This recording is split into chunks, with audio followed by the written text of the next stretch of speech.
One of the most anticipated national football shows of the year. Big Sills. Absolutely. Has to be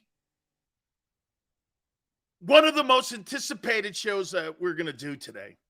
You know, I was just telling Tone, everyone's assuming that they're going to move out of 30, the Eagles. I think it's all predicated on what they do at 10. Or who they get at 10. I think that 10th pick dictates the 30th pick and what they'll do. Move out, maybe move up from 30. When you have multiple picks in the first round and you have a lottery pick, you basically have a golden ticket. Do you understand? Of the 32 NFL teams, there's only 10 teams that have the golden ticket. You have a top 10 opportunity to get, as I said yesterday, an impact player. Make it an impact move. Do something where it's an impactful move. By the way, I know there's been talk on Jalen Carter. I've been telling you he's this dude for 3 weeks. He's Jerome Brown. Would I have a problem instead of Bijan for Jalen Carter? Absolutely not. You really want to go out and make a move, you move up to 3 like Merrill suggested yesterday. Get Will Anderson, another grand slam. Get an impactful football player. Not some dude who's the 7th ranked corner or the 30th ranked player on the board. There's not 30 players in this draft that are impact players. Why in the world would you draft a guy who's not an impact player to an impact team? Dumbest stuff you hear. You hear that dumb shit every day. Let me get Nolan Smith. Why? Dude, if you're going to get Nolan Smith, move up to 3. Seriously, if you're thinking about Nolan Smith at 10, go get the best guy on the planet. Here, let me ask you this in your own place of hiring. If you knew you had an opportunity to get the best available candidate for your company, wouldn't you go get him? Or would you sit and hire the 3rd best guy in the room? Apply your own life. Makes 0 sense.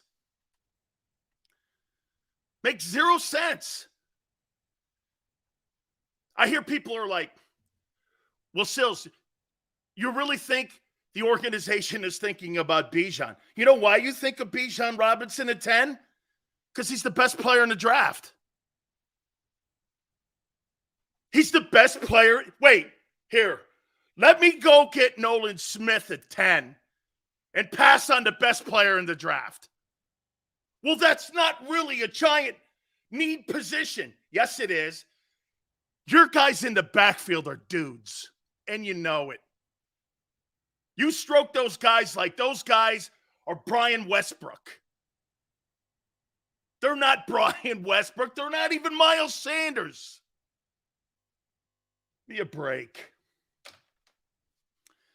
There's 13 guys in this draft that are worth a shit that I would consider impact. And here they are.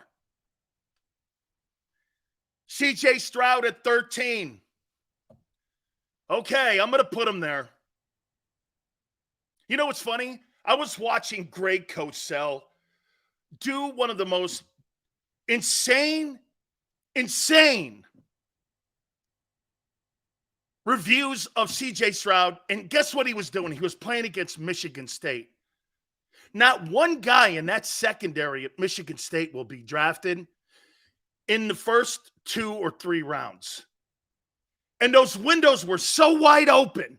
You know what he said? Here's a pro passing play. Here's an NFL pass. Here's an NFL pass. You know why quarterbacks from Ohio State struggle? Because those windows are so open and you're playing against turds. That pass ain't open in the SEC. That pass is not open in the SEC. It's open at Iowa. It's open at Northwestern. It's not open at Georgia, LSU, A&M, South Carolina. It's not open in those games. You're comparing a guy throwing a football against a Michigan State team that sucked last year, and you're trying to convince me that that was a pro pass? It's 9-on-7 versus shitty opponents and lesser talent than when you look at the Southeastern Conference. I mean, I heard a guy who really evaluates players. It was the stupidest evaluation of all time. You know what I do? I look at the players these guys play against. Who are these guys? Why is he so wide open? Is there any talent on the other side? The answer is no. Over-evaluation. Shit, dude. No wonder Cardale Jones looked superstarish when he was at Ohio State, or Dwayne Haskins looked superstarish. Those windows are wide open. Those guys don't complete those passes when you're down in the Southeastern Conference. Not close. It's a fraudulent evaluation. I still think the kid is good. And I happen to think the people behind him are okay. By the way, one more thing on Nolan Smith. He has no production. Look at his statistics. 0 production. 0. Like the guy the Eagles drafted last year. Great athlete. No production. What do you want? A productive athlete? Or a lesser talented player but makes plays? Or do you want a guy who looks good in the gym? The Eagles would hire 2 guys who look good in the gym and on a track field. How about being a football player, dude? Be productive. You got to be productive, guy. I got Will Levis here at number 12. The value of the quarterback position. He's probably got the better arm. I don't have any Anthony Richardson at all. These are my best 13 players. I think the kid from Kentucky struggles from one thing: lack of talent. You think Kentucky has the same talent that Georgia does or Alabama? No. So his production is going to be like Josh Allen. It's going to go up and down every game and every week. They don't have depth like Georgia, A&M, or LSU. They don't have that kind of depth at a program like Kentucky. Kentucky's a hoop school. It's not a football school. He transferred from a football program to a hoop school. You think they're going to have talented players at Kentucky every year? Absolutely not. So just like Josh Allen, who had a better junior year, there's going to be lesser talent with injuries. And they had a lot of injuries at Kentucky. So I take that into account. He got killed last year. You know, the one thing you say about the quarterback from Kentucky, he's tough as nails. He took a beating last year. And I'm a fan of that. He took a beating. You have to have courage in the pocket. One thing Baker Mayfield never had was courage in the pocket. The quarterback from Kentucky has courage in the pocket. He's got a good arm, and he can play. Number 11, these are the top 13 players that I have because I don't think there's anything past 13. Jackson Smith-Njigba, Ohio State wide receiver. I think he's the best wide receiver on the board. I think the rest of them, I'm not drafting a wide receiver from TCU. Not happening. Not happening. They do not produce skilled players. They produce players that are overhyped and overrated in an overrated and overhyped conference, the Big 12. I mean, think about it. It's the worst defensive Power 5 conference in the country. You're going to sign a wide receiver that goes against the worst talent in the country, Power 5-wise, and feel comfortable with that. I just got through telling you about the Big 10 not having the greatest teams. The worst defense by a Power 5 conference is Big 12. So you're going to sign a wide receiver from TCU or any of those other places? Absolutely not. Absolutely not. CeeDee Lamb's a good ball player, but he ain't A.J. Brown. The Cowboys make you think he is, but he's not. CeeDee Lamb's a good ball player, but he ain't one of those elite guys. Okay, he's not one of those elite dudes. Number 10, Broderick Jones, Georgia, offensive tackle. Again, he's in the sandbox with the rest of those guys. It's a pretty good group of guys at the OT position. Number 9, I got Devon Witherspoon. Illinois, one of my favorite players in the draft. Makes some false steps. Hell of a hitter. Reminds me a lot of Bob Sanders. Again, speed, I would question a tad. But I like the ball player. I think he's got moxie. Peter Skronowski, I didn't know that he had a family member that won 5 championships with the Lombardi Packers back in the day. It's either his grandfather or his father played for Lombardi on the other side of Forrest Gregg. So obviously he's had the bloodlines, and I love the fact that he grew up around the football game. And his family grew up around it. I love that. I love players that grew up in a football environment since the time they were small. Now, he didn't start playing ball until he was in the 6th grade, which is a little bit late, but still, he's had football in his family.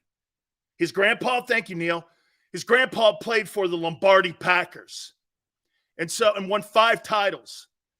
So he grew up in it. He grew up in an athletic environment. I love that because that means this, what? Competing.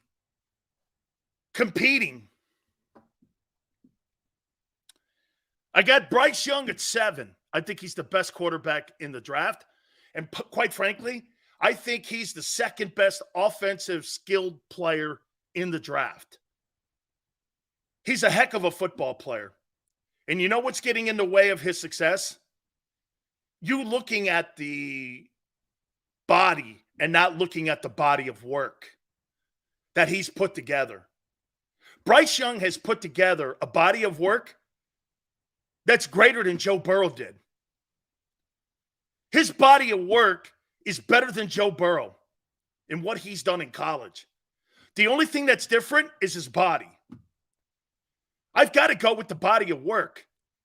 Because in other words, you'd be telling me this. Hey, Sills, draft Jordan Davis.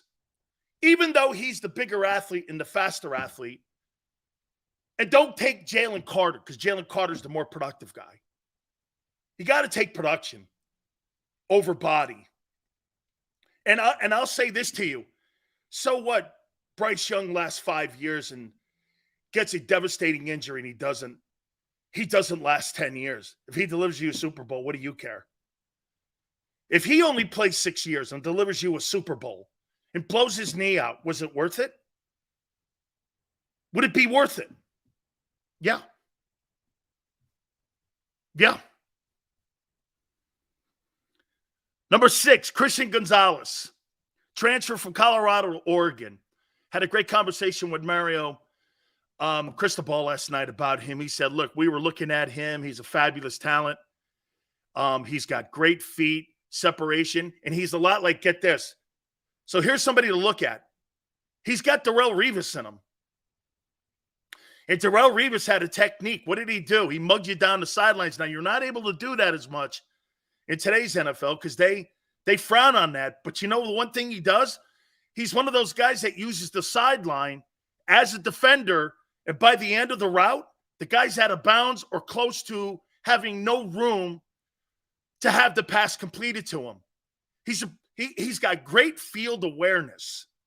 He's a pretty good football player. So I've moved him up a bit.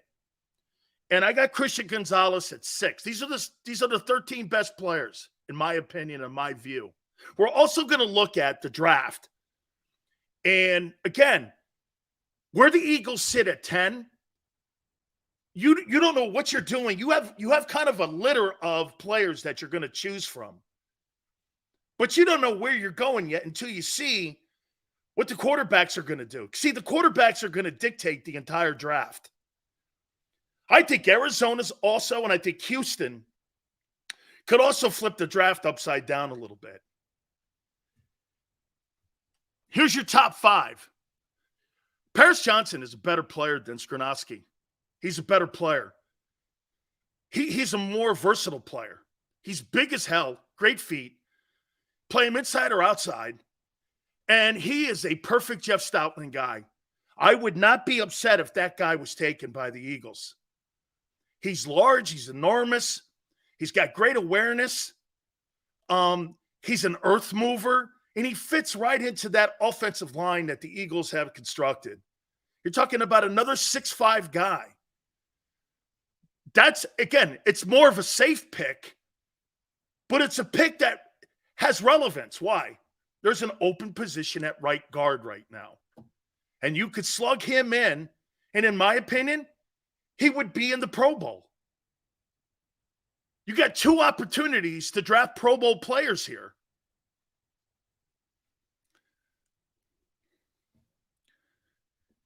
Number 4, Tyree Wilson. Some health issues. However, as I tell you about the Big 12 not being a very good defensive conference, it's the worst Power 5 conference in the NFL, in college football. He still gets multiple reps and game reps. Remember this. He gets multiple game reps because that conference throws the ball 50 times a game. You get 50 opportunities at pass rushing, and you get quality reps to improve your craft. And he's productive. He's productive. He's got multiple moves. He's got 2-3 moves. He's good on a second move. He's rangy. He's a long kid, man. He really is. He's got great length to him. He engages the run well. He does a lot of good things. You know, the one area that I would look at Tyree Wilson where I think he's got issues is keeping people off his knees. Okay? He's got to bend over a little more. If that were me, okay, and I was his D-line coach, squat down more, kid. Get down there, man. You can't overpower. You're not going to be able to overpower offensive tackles in the National Football Leagues or guards playing as high as you do. He plays a little high, and he doesn't really protect his knees and his ankles as much. He's got to get down lower, man. You got to be kind of like a little freak out there. You got to be kind of like a Javon Curse. He's got capabilities of being a Javon Curse. You could stand this guy up, though. So, again, just a little issue with Tyree Wilson in protecting his knees and getting lower in the crotch. Would you trade 10 and 30 for Carter or Will Anderson? Let me get to that, Carson. Let me finish the top 13 players, and I'll address that. Jalen Carter's the 3rd best player in the draft. You can make the argument, if you said Sills, he's the best player in the draft. Okay. There's 3 quality guys. There's 3 superstars. Carter, Anderson, and B.J. Robinson. Those are your 3 best players. Those are your 3 best impact players. And if you drafted any one of those guys number 1, see, here, watch this. Bijan Robinson, Will Anderson, Jalen Carter belong in this sandbox, and everybody else belongs, I would say 6 through 15 belong in the second sandbox. The rest of the first round, the third, and then after that, you can do whatever you want. Best player available, I don't care. You're going to be able to go to best player available quicker in this draft than you have in any other draft. I will say this to you. I think this draft here doesn't have a lot of talent in it, but it's going to be the most compelling draft maybe I've covered in 20 years. And I've covered drafts and been to draft. I've done everything. I've been in draft rooms. I've been in the Raider draft room. I've been in the Cowboy draft room. I've been in the Cleveland Browns draft room, day of the draft. I've been in the Dolphins draft room. I've been in all these draft rooms. This is probably the most compelling because you know why? There's not a consensus on who they think are the top 3 players. It's a group of dudes. I got Anderson at number 2. If you said, listen to me, if you said Sills, he's the best player in the draft. Okay. All right. I think it's razor thin. Edge rusher at 2. And number 1, the best player in this draft is B.J. Robinson. He's the best. He's LaDainian Tomlinson.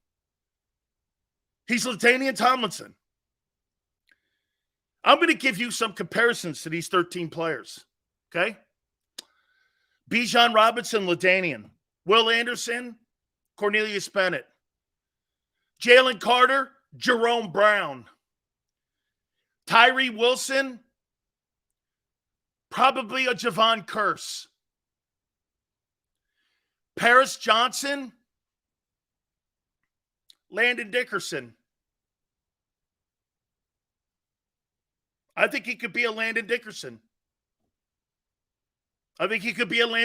Type. Gonzalez, a cheap man's version of Darrelle Revis. Not as good. I don't think he has that high a ceiling. Bryce Young, Drew Brees. Maybe more so a smaller Patrick Mahomes. He's more like that, a Patrick Mahomes. That's how I would look at that. There's 13 dudes.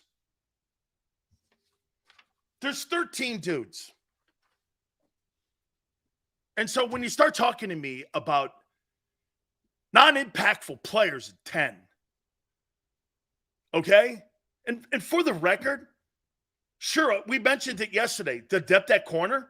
Dude, I'll go into 2, and I'll go in the 3rd round to get my depth. I'm not wasting another year of draft picks of guys sitting on the bench.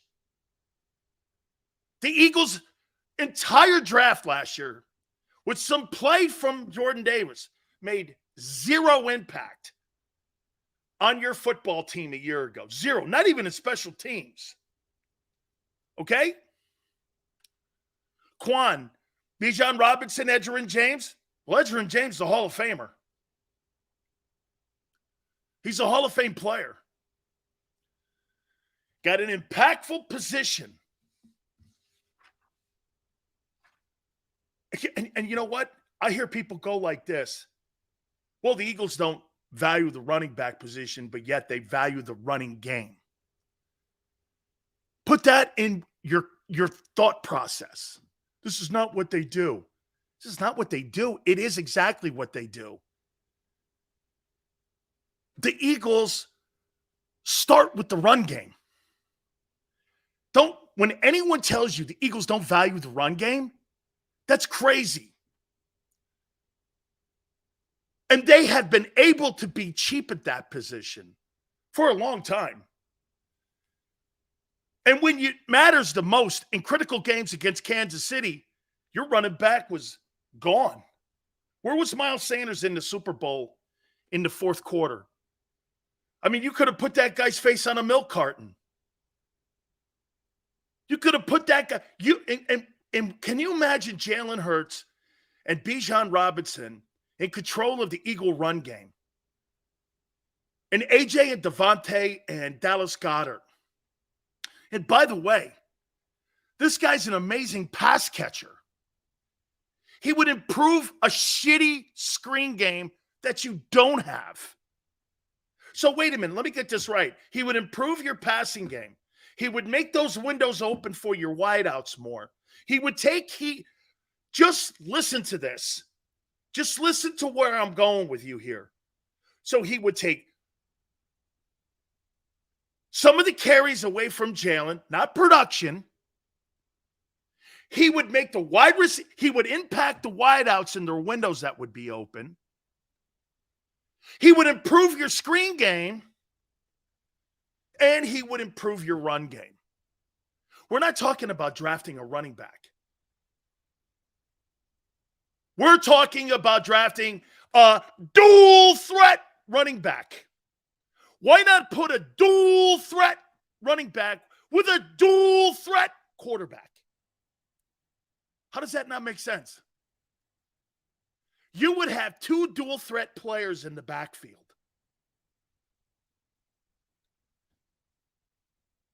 wouldn't know how could you cut? You don't have the defensive personnel on the NFC side of the NFL to cover all those players in Philadelphia. Kenneth Gainwell on a game plan and Boston don't do shit for me. I'm not concerned about them dudes. I'm concerned more about your old line. You put BJ behind them, I'm concerned about the run game even more so. And everything will be created off that run game. And you accentuate the run game. And it would help your passing game. And it would help your quarterback continue. What helps Jalen Hurts out more? Another wideout? Or a back that makes those windows wider and bigger and more open? How are you not seeing this? You're clouded in your judgment on the running back position is narrow-minded thinking. This player affords you more ability, okay, to expand other areas of your offense and make you more of a threat.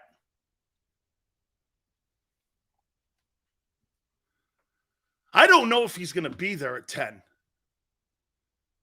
Because the more you talk to people, the more people are going, I think he's the best player in the draft. So let me get this right. You would draft Nolan Smith at 10 and pass on the best player in the draft, knowing full well what I just said, he would help every area. Bijan Robinson helps every area of your offense. Every area of your offense. Does Paris Johnson? Probably too. Eagles put a huge value on the O-line. I'm not saying he doesn't. Like I said to you guys, if it's not Paris Johnson, B.J. Robinson, Will Anderson, or Jalen Carter, the rest of those dudes are just going to be dudes. I'd trade the hell down, and I would get as many picks as I can, and I would hope I'd landed on somebody who could turn out to be somebody you find in a ladder round, like a Jason Kelce, and then turns into a superstar player. And I would pray on, if I don't get one of those four, I would want to get as many picks as I can, hoping that I would land on somebody who would be a star. Because as I've showed you, your history of drafting, it's been better as of late. But your history of drafting edge rushers sucks. Your history of drafting DBs suck. You make it sound like if you draft an edge rusher, look at the edge rushers they've drafted over the years in the first round. They've all blown except for Brandon Graham. Josh Sweat was a fourth rounder. He wasn't a first rounder. That was best player available. You make it sound like they draft edge rushers like they're gifted at isolating and identifying the college draft guys. No, they're not. They can't pick a linebacker to save their life. Their entire secondary, including the corners, are not homegrown. They're bought. Your top edge rusher is bought. So don't make it sound going into tonight's draft that these guys are savants at it. It's gotten better. 17 of the 22. It's gotten better. But your premium positions on defense are bought. So if you've got limited picks, doesn't it make sense? It's got to be an impact guy. It's got to be an impact dude. Make it impactful. You're never going to be in the 10 hole here. I don't believe hey, I'm going to take back what I said. What was it, on the 13th of last month? You guys are in the pool in the little kitty box of being in the NFC opportunity to get to the Super Bowl again. Absolutely. Howie's done a marvelous job. This has been a great offseason for him. And there's two more moves, okay? The draft and June 1. I think Howie's going to make an impactful move in June 1 when players are cut. He did last year. He found Gardner Johnson 9 days before the start of the season, scouring the rosters, looking for players. Even the Saints didn't even know what they had. He's great at that. He's still got two more moves. Remember, $20 million in cap space? Okay? Top 5 players. Could use a linebacker. Drew, I don't want to draft one of these guys. I'll UDFA them. Unrestricted free agents. I'll sign a bunch of them, bring them into camp. But I'm going to go looking at some of the rosters in the NFL because I don't think it's a deep pool. I don't want to waste my draft capital knowing full well there's really Campbell and a bunch of other dudes, like 3 other guys. Okay?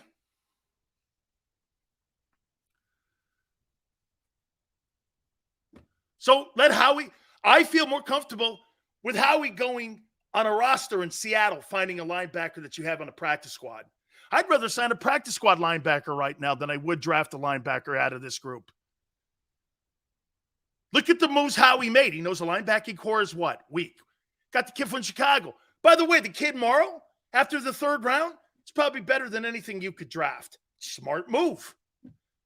The D tackle they got from New Orleans. Okay, guess what? It's not a very deep pool of DTs after the 2nd round.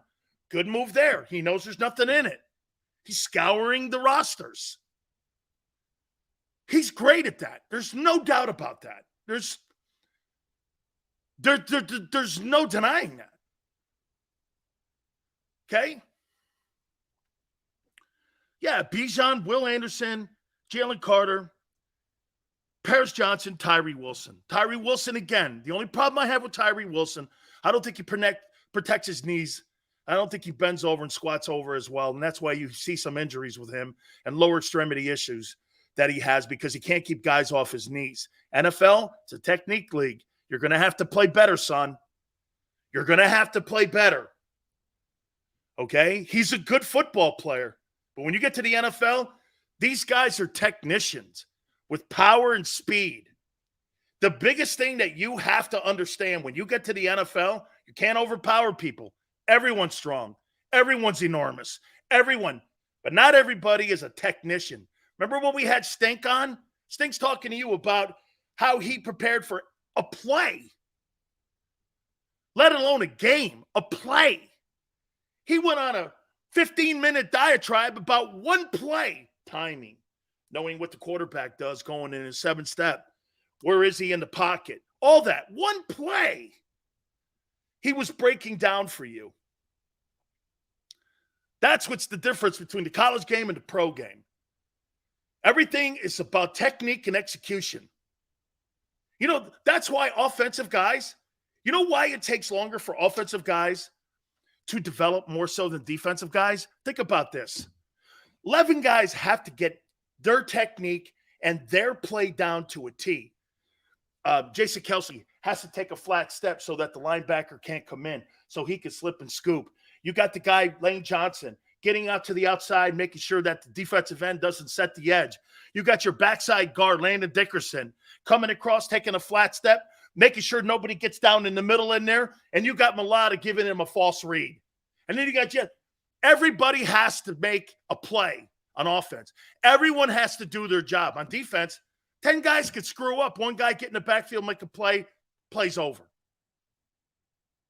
That's why you see defensive football players early on making a bigger impact than you do offensive players because it takes time. Running backs, you know why some running backs don't get on the field? Because some running backs can't pick up blitz packages. So they keep him on the bench. One of the things Rashad Penny couldn't get on the field in Seattle, not just the fact that he couldn't see the field because he was always injured, he was terrible as a pass protector. That's why Chris Carson started over him. He was more productive, and he was smarter in the pass game. He was able to pick up the pass protection. Pass protection's a key in this thing, too. If you're a young running back, dude, the number one thing you got to work on is catching the football and making sure you know who you're picking up because these defensive coordinators nowadays, they're going to bring the house at you, and they're going to test and see if you know what you're doing. Bill Belichick told me something years ago when he was down with Jimmy Johnson. Do you know who he attacks in football games? The guy with the least knowledge. And he'll attack free agents and rookies. You know why? Because his belief is this. Most of the time, those guys don't know their assignments yet or what's expected of them in that particular scheme. That's why you see most of the time the better free agent year you get is the second year because he kind of knows what's going on in the scheme. When he first shows up, he barely knows what he's doing. But when the second year, you kind of know what your responsibilities are and your techniques are. That's why guys have better second years when they get into a particular team when they're coming over in free agency. Okay? So again,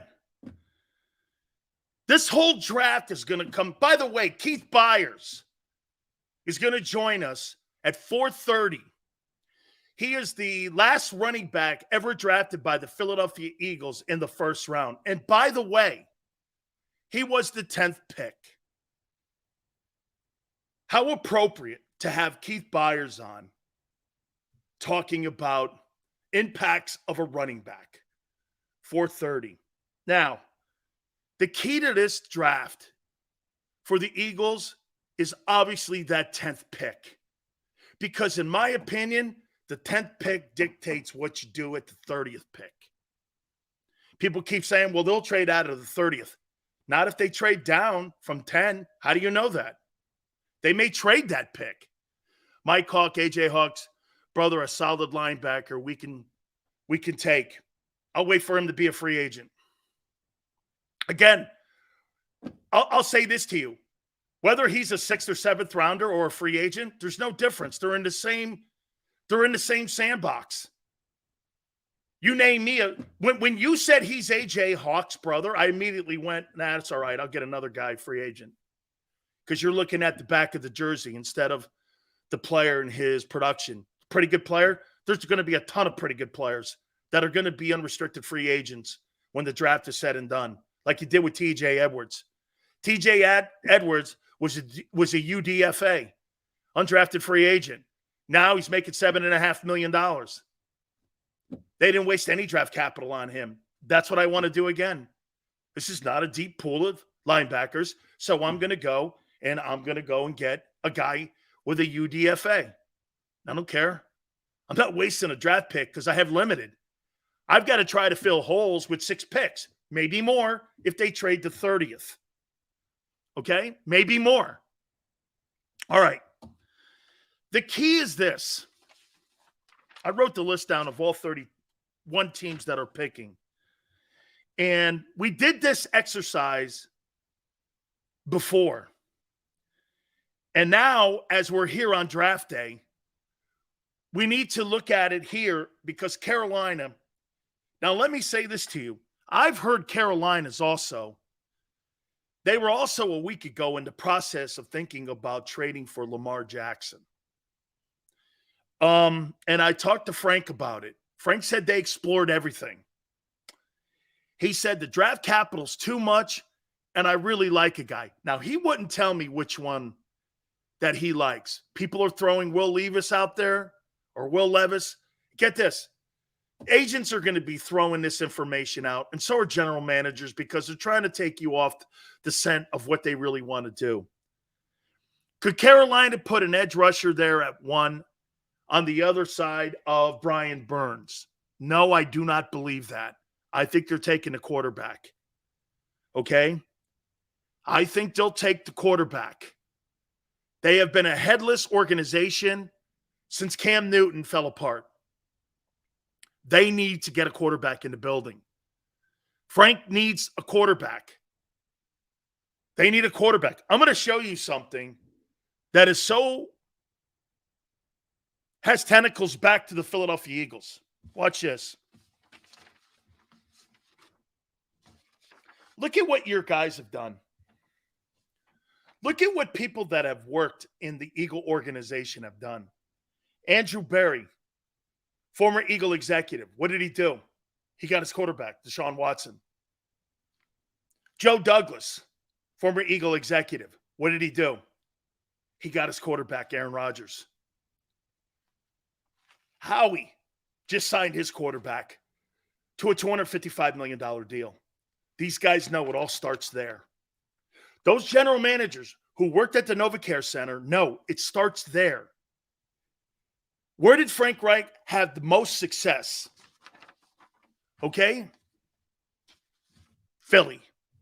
He knows it starts there at the quarterback position. That's why, in my opinion, Carolina didn't move up to take an edge rusher at 1. Anyone who says that they're going to take Will Anderson at 1, they're dumb. Why would you move? Now, look, he's a great player. I get it. But he doesn't win you the NFC South, which is there for the taking now. Do we not agree? Derek Carr? Okay. Then what? Baker Mayfield? Houston's intriguing here.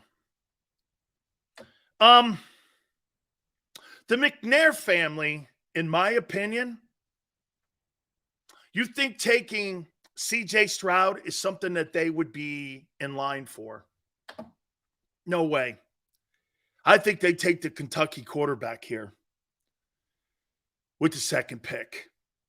And I think you can maybe play into why. I think they take Will Levis here at number 2. And I get where people would go. Houston would take Will Anderson. It's not a bad thought. It's not a bad thought. By the way, they have 12 draft choices too. Okay, so they can make moves. Would Houston be in? Hey, I got a feeling that Lamar Jackson's name is going to be brought up a lot tonight. I think his name's going to be brought up a lot. Okay? I do.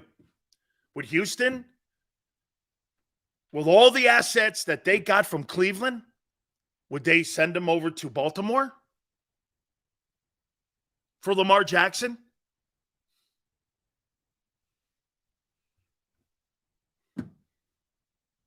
Could be there. March 26. We're not talking 36. They got the draft capital.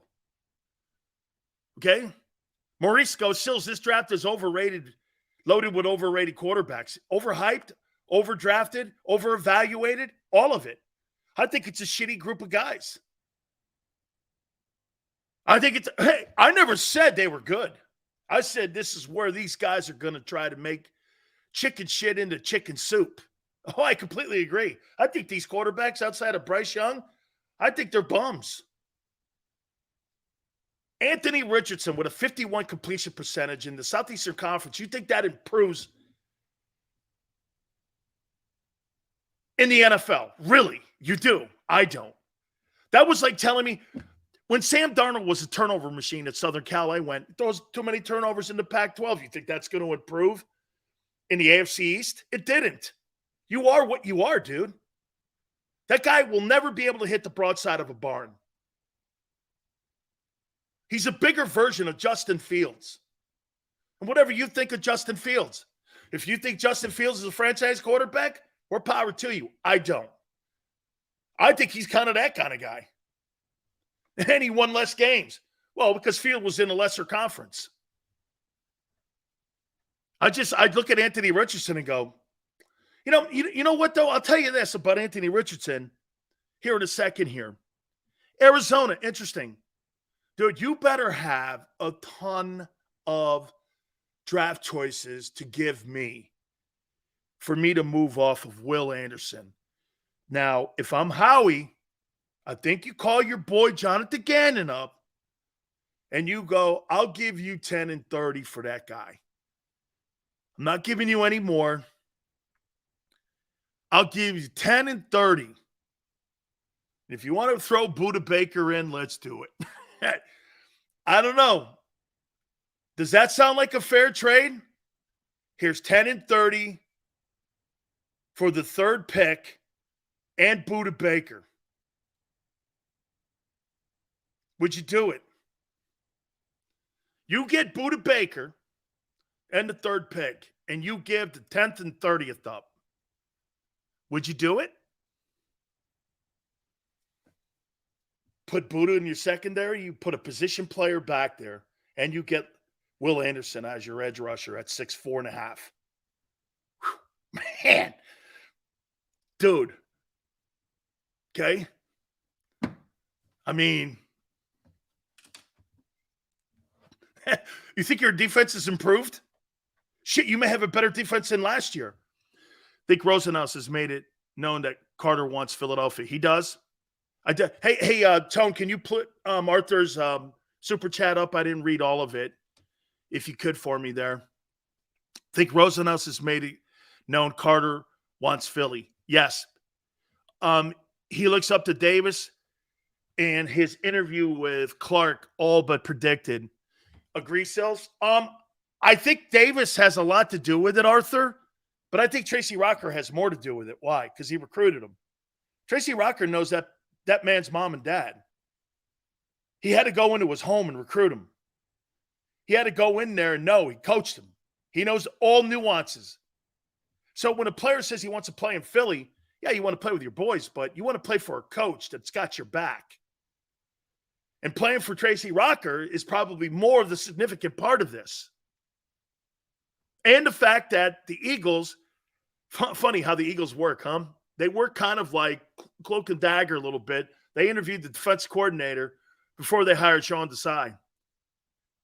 Khalid, is Bijan Robinson good at pass protection? Good call and a good take. I wouldn't say overly exceptional. I would say that would have to improve. Okay? I would say that has to improve. See, the problem that you have with Bijan, people go like this, well, he's at Texas. Texas has, by far, next to Notre Dame, the most overrated roster in college football history. I've never seen more five-star guys on a roster in Austin that can't do shit, haven't performed, and they're all in the same boat of Arch Manning. It's all about the name on the back of the jersey, okay? Some of those guys are so overhyped. And Bijan played on a team that's overrated and overhyped, in my opinion. Texas is overrated and overhyped. Big Sil's predicting Carter to Philly now. Here's what I said. I want Bijan. Arthur, if you get Carter, remember I'm telling you, he's Jerome. You trade up for Anderson. And by the way, Arthur, for me, again, it's about what we're going to talk about here and what we're talking about now. What's being laid out in front of Howie right now? Howie is a slave to how this is going to fall in his lap.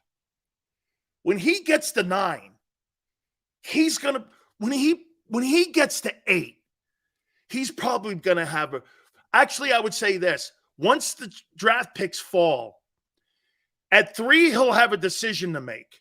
Do we move up to get Anderson? Okay? Do we move up there?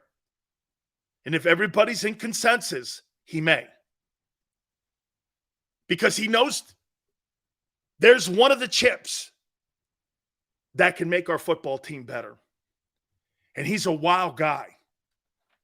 And if he passes, Anderson's done. Then he goes down to Indy. Indy's taking a quarterback. I believe they're going to take Anthony Richardson. Fits Shane Steichen perfectly. I think everything Richardson has as an arsenal of tools is everything that I think that head coach wants to try to grow. Here's the problem with Anthony Richardson. He makes mistakes. He has turnovers. Jalen Hurts, you know what you can't duplicate on Jalen Hurts and that RPO guy? How smart he is and how quick he makes decisions. Anthony Richardson has all the assets and all the physical tools Jalen Hurts has. But the question mark will be, can he, on the run, on the fly, can he develop the same way that Jalen Hurts is developing as a quarterback in the league running an RPO? That I really doubt. That I haven't seen anybody but Jalen Hurts do this, including Lamar Jackson. Jalen Hurts is coming along as a passer. He's getting better and better. That's not the strength of his game. His decision-making and his pinpoint decision-making on RPO is what's really paying him and really benefiting him. Again, he's done something that no quarterback has done ever that I've ever seen. He's taken progression reading out of the building. RPO, linebacker, tight end. Those guys are wide open. It's not important to progression read. It's important to make the right decision. Okay? That's why he's getting paid that money, because he's a one of. And I'm coming around to it. Okay? I think Indy needs a corner. They're not going there. They need a quarterback. Why would you take a cornerback here at 4 when you've got a massive need and you're probably going to take something that the coach needs, which is a quarterback? I don't even know who's in the building there right now in Indianapolis. They need to get the QB right. They haven't got it right since Andrew Luck. Well, Phillip Rivers was right. Here's a team here in Seattle that probably will take Jalen Carter off the board. Why? Well, Pete Carroll's a defensive-minded guy. He knows what this player is. Like I said, you could flip a – remember, here's one of the impact guys. So what is Seattle going to do? Take a lesser player at safety, or going to take the most impactful guy that could help his defense win games and win the NFC West? Got to think like that. What do I have to do in the NFC West? What does Seattle have to do in the NFC West? You have to stop San Francisco's run game. What's the better way to stop your run game? Okay? You got to stop San Francisco's run game. You got one quality defensive tackle that you got in free agency. Now you put the other guy next to him? I don't know. You're on your way. Look at what San Francisco did. They overpaid for Javon Hargrave. Well, Seattle's got to look at that. Do you think the Eagles will draft Watkins' replacement, or will they get a receiver later down the offseason? I think you probably draft a guy because it's cheaper. Dude, wide receivers are dime a dozen guys now. Okay, I believe they're dime a dozen. All right, I do. I believe they're dime a dozen, man. I think you can get any one of them dudes, and the guy would be productive for you, depending on what the quarterback and the play system is. And for the record, you guys want to replace Quez Watkins? Well, you better get a faster guy in there then, because the one thing that at least Quez does, he makes defensive coordinators think about that 4.2 speed of his. You guys want to get a guy who has 15, 25 catches. I could care less about 15 or 25 catches that are non-important to my passing offense. I care that coordinators have to – look here. So when you're on the field and there's a guy over there who is like slow as molasses, and this guy's over there and he gets 5 catches, great. Who cares? What about the guy when you light him up wide and he's going down the field and he runs a 4.2 and my safety runs a 4.6 and I got to have that guy cover him? I'm a coordinator. I got to have deep third coverage, man. I got to think about that guy getting open, even if he has marshmallow hands. I got to think about that guy. I got to game plan that guy's speed. When you had the D-Jacks on your team, people weren't afraid of him as a wideout. They were afraid of him as a special teams guy. And once he got in the open, man, you're lucky that guy wasn't naked, because if he had clothes on, is the only reason you caught him sometimes. Because if he was naked, you would never have caught that guy. People fear D-Jacks because of the speed. Speed scares D coordinators. Catches do nothing. Quez Watkins can be our Deshaun Jackson. Absolutely. Look, even if he sucks catching the passes. Look, the Super Bowl, that was a massive drop. It was a massive drop. Well, don't go there now. Go to Bijan. Go to Bijan Robinson. Throw it to him in the perimeter. You know what a guy like that does? He threatens the top of the defense. Zach Pascal doesn't threaten the top of the defense. So if you get another guy in there, make sure he's got better hands and he's fast, or as fast as him. Because I don't want to give up that dynamic. Because why? It's a situation where he's a decoy. Quez Watkins, as the fourth wideout, is a decoy. You don't throw to decoys. So kind of in the offensive scheme of things, you're throwing across the middle to Quez. That's kind of something Jalen will never do. I guarantee you, Jalen will never do that again late in games. Throw to Quez Watkins across the middle. He will not do that again. He'd throw to a back or someone else. He ain't throwing to him. Quez is a decoy. Hey, I'd rather have Quez Watkins and Zach Pascal on my team as my third guy. Zach Pascal gives me nothing. Maybe a little bit in the run game more. Okay. Well, that's right. I forgot. You guys don't value the run game. Detroit, too, at 6 could be a place. Why? Dan Campbell likes physicality. I think it's going to be more corner there, though. I think that's where Gonzalez goes. Why? Well, now, what's important? Here. What's important in the NFC North right now? What's important? Think about what's important in the NFC North. What do you have to stop in the NFC North now that Aaron Rodgers is no longer there? Chicago runs the ball. Weren't they second in the NFL in rushing? Okay. Hell, they may have been first. Detroit, okay. Minnesota, they got Dalvin Cook, at least till tonight. So you got Chicago and Minnesota that run the ball. Okay? I mean, so far, I'm leaning towards Jalen Carter here because they got to stop the run. You feel me? And then you got Green Bay. You're not going to throw the ball a ton with Jordan Davis. With Jordan Love. You're going to run it with Aaron Jones. So the 3 things that Detroit has to prepare against, remember, draft your division first, then worry about the conference. Okay? Dalvin Cook, Aaron Jones, and Justin Fields.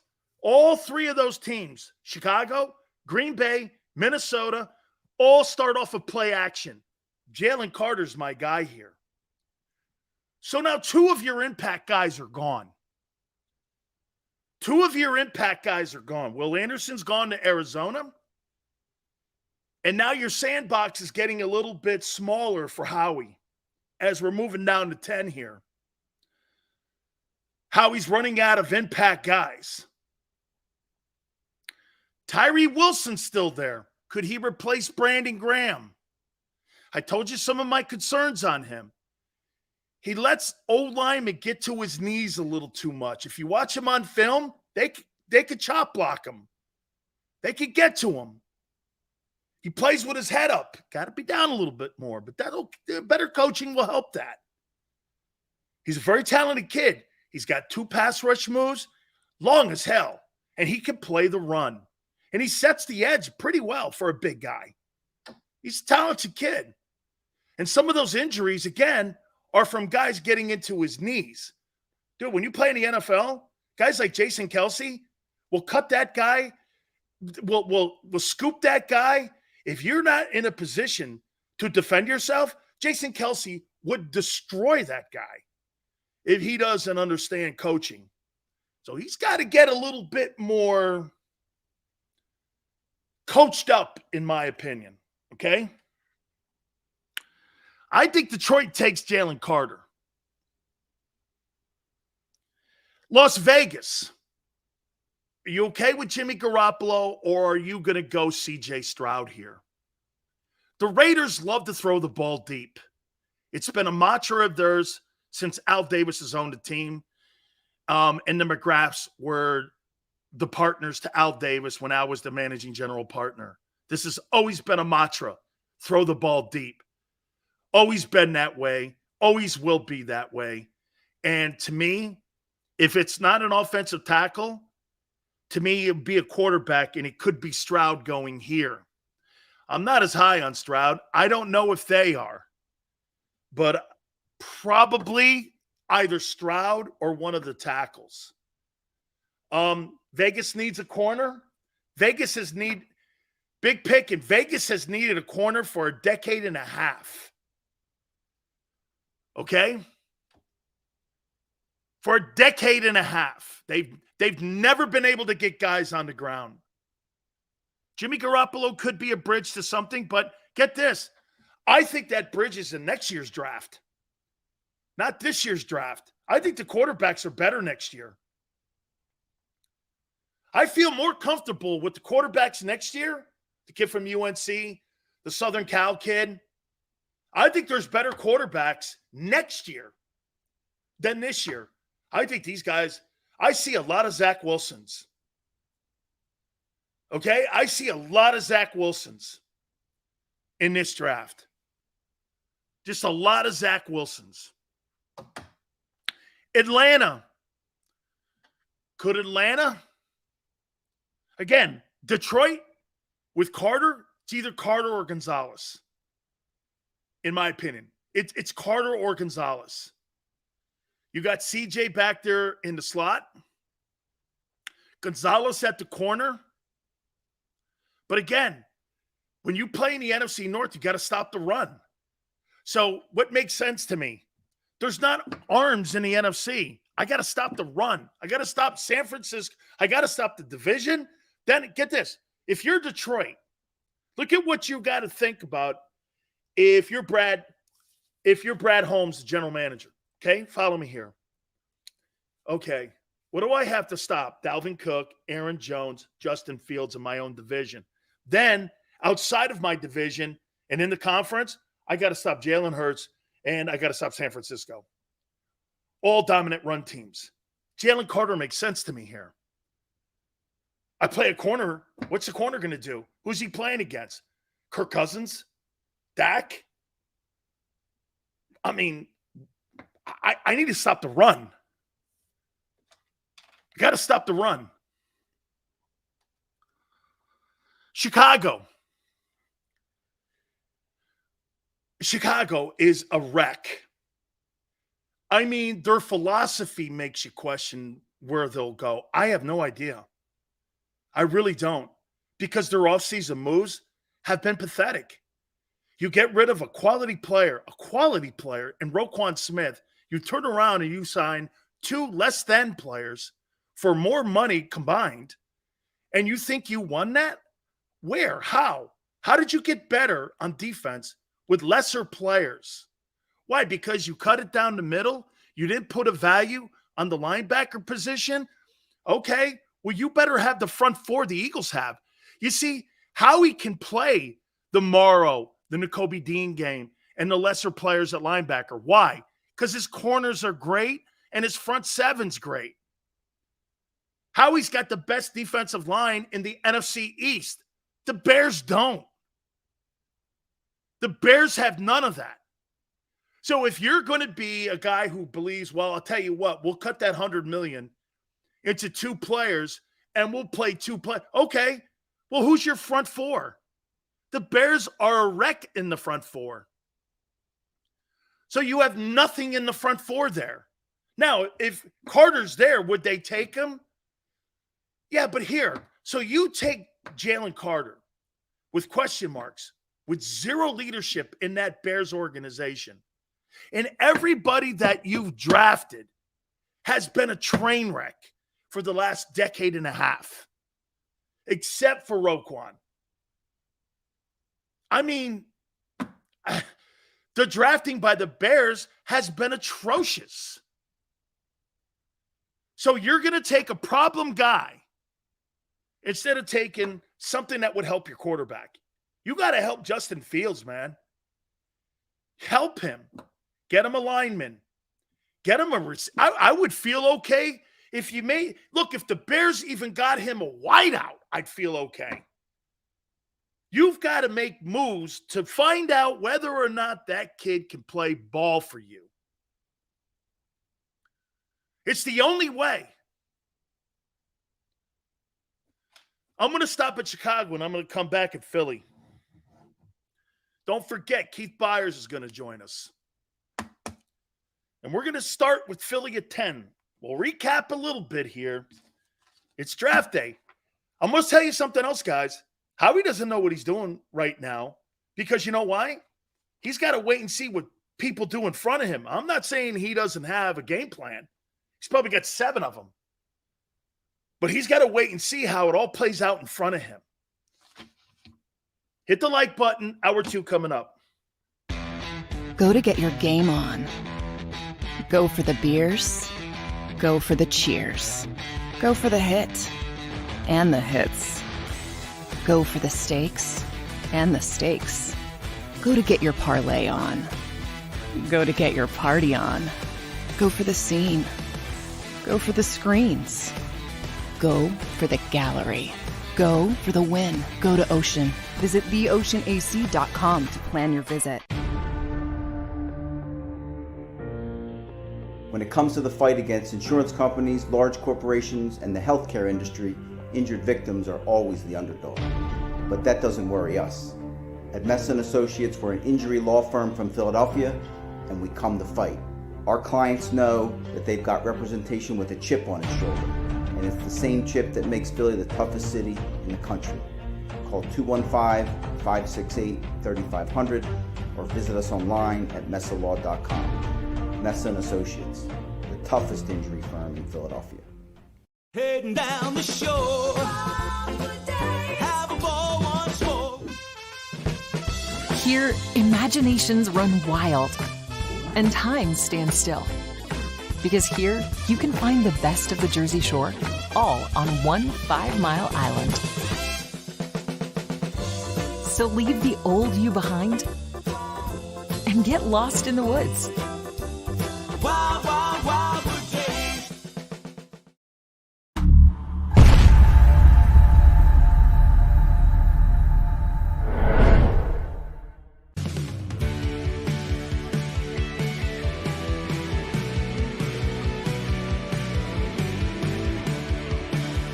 My name is Fran Salerno, and I'm a managing director here at Del Valle Insurance Group. Been in the business for over 36 years, saving people money on their insurance needs. Give us a call. Let us help you custom design an insurance plan that meets both your needs and budget. They're carving them up and good play calling along the way. First and goal at the 6.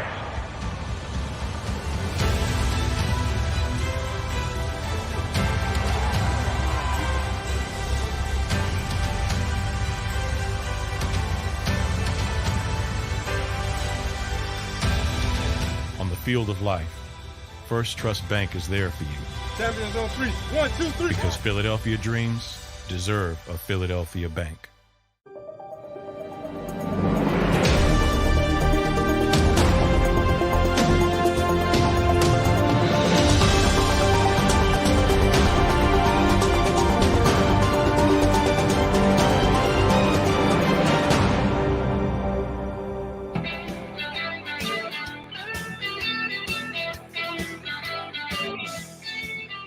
Hour 2 National Football Show. It's your boy Big Sills. Please hit the like button.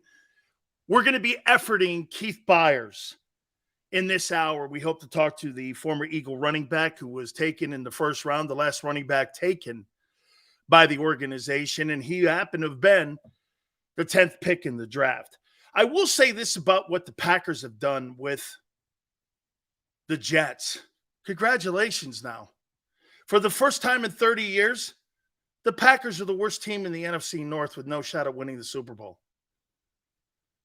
And you're going to find out whether or not Gutekunst, the general manager, is a good GM or not now. Because you know why?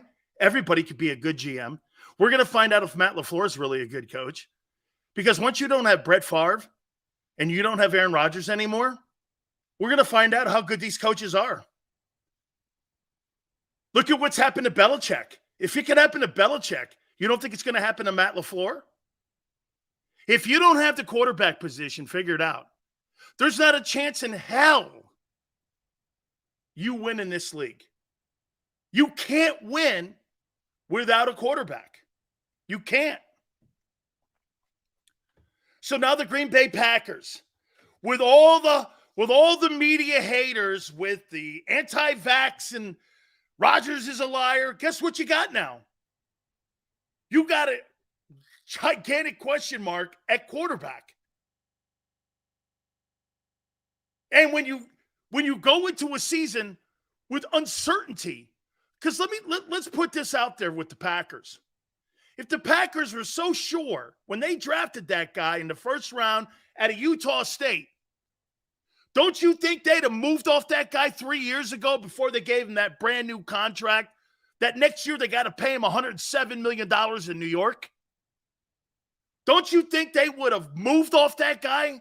Instead of giving that guy a king's ransom, they had to pay him the ransom because Rodgers held him for ransom. Now we're going to find out. Green Bay has been barking about how great of an organization they are. Yeah, well, when you got 2 Hall of Fame quarterbacks, welcome to the land of Jim Drunkenmillers and Gino Carmazzi's and them kind of guys. Jeff Garcia's.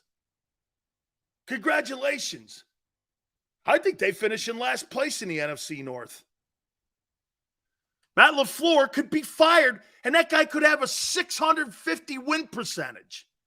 But then you're going to realize, well, wait a minute. He ain't really that good. He's George Seifert. Funny, isn't it? George Seifert had Steve Young, and he was working with Joe Montana when he was in San Francisco. He gets a Carolina Panther job. He's fired. That guy was on the way to the Hall of Fame.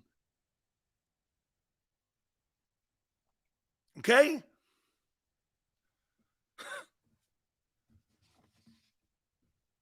Carolina needs a quarterback. Houston needs a quarterback. Arizona probably goes Will Anderson. Indy, I believe, goes Anthony Richardson. Seattle,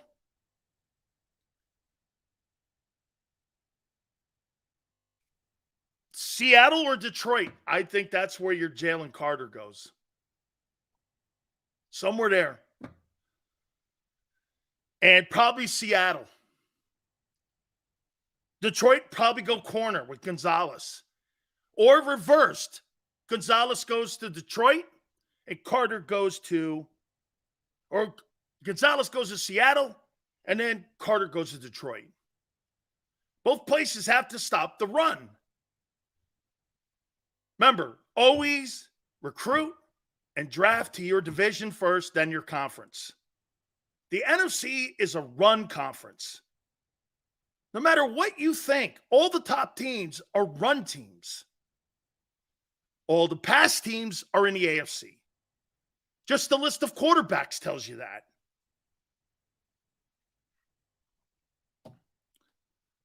I think the Raiders probably corner OT. Atlanta, if you're okay with Desmond Ridder, you probably look at defense, Tyree Wilson. Chicago's got to protect and help Justin Fields. And here we are at Philly. So, the 3 impact players are gone, and only 2 are remaining. Paris Johnson and Bijan Robinson. And if you tell me about another name, you have no idea what you're talking about. Because those are the 2 best football players. I want football players. I don't want hype. You already showed me what you were about last year. You hyped it. Guy had a great combine, had a great track meet. The guy was wonderful at the track meet. Stood on the podium. Everyone gave him a gold medal for the 4.78. Got him in a football game. He was Casper the Ghost. I want a football player. Okay? I want a guy who makes plays. And as I said, get this. Let's take the name running back away. Would you draft Christian McCaffrey 10th, knowing he could give you the same thing McCaffrey gave you? Don't you guys get it? San Francisco has McCaffrey. Your coach, your general manager, contacted Carolina at the trading deadline to try to get Christian McCaffrey.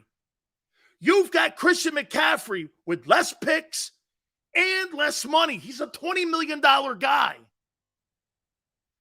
There is your Christian McCaffrey, but bigger. Would you draft Christian McCaffrey at 10? Who would Howie rather have, McCaffrey or Bijan? If they could give him the same thing, he would want Bijan. Why? Passing game. run game, screen game, helps my receivers, and my development of my quarterback. Let me ask you this. Hopefully we're going to get Keith Byars on. Keith Byars, what every time he touched the ball, in 7 years, he averaged 5.5 yards. 5.5 yards. You think he helped Randall out? With a shitty O-line. You think Keith Byars helped Randall? With a lesser group of guys. Do you think Keith Byars helped them? Every single 2 times that Keith Byars had the ball in Philly, he got you a first down. He got you a first down every 2 times he touched the ball. Is it that you would not want that on your team with 2,000-yard wideouts?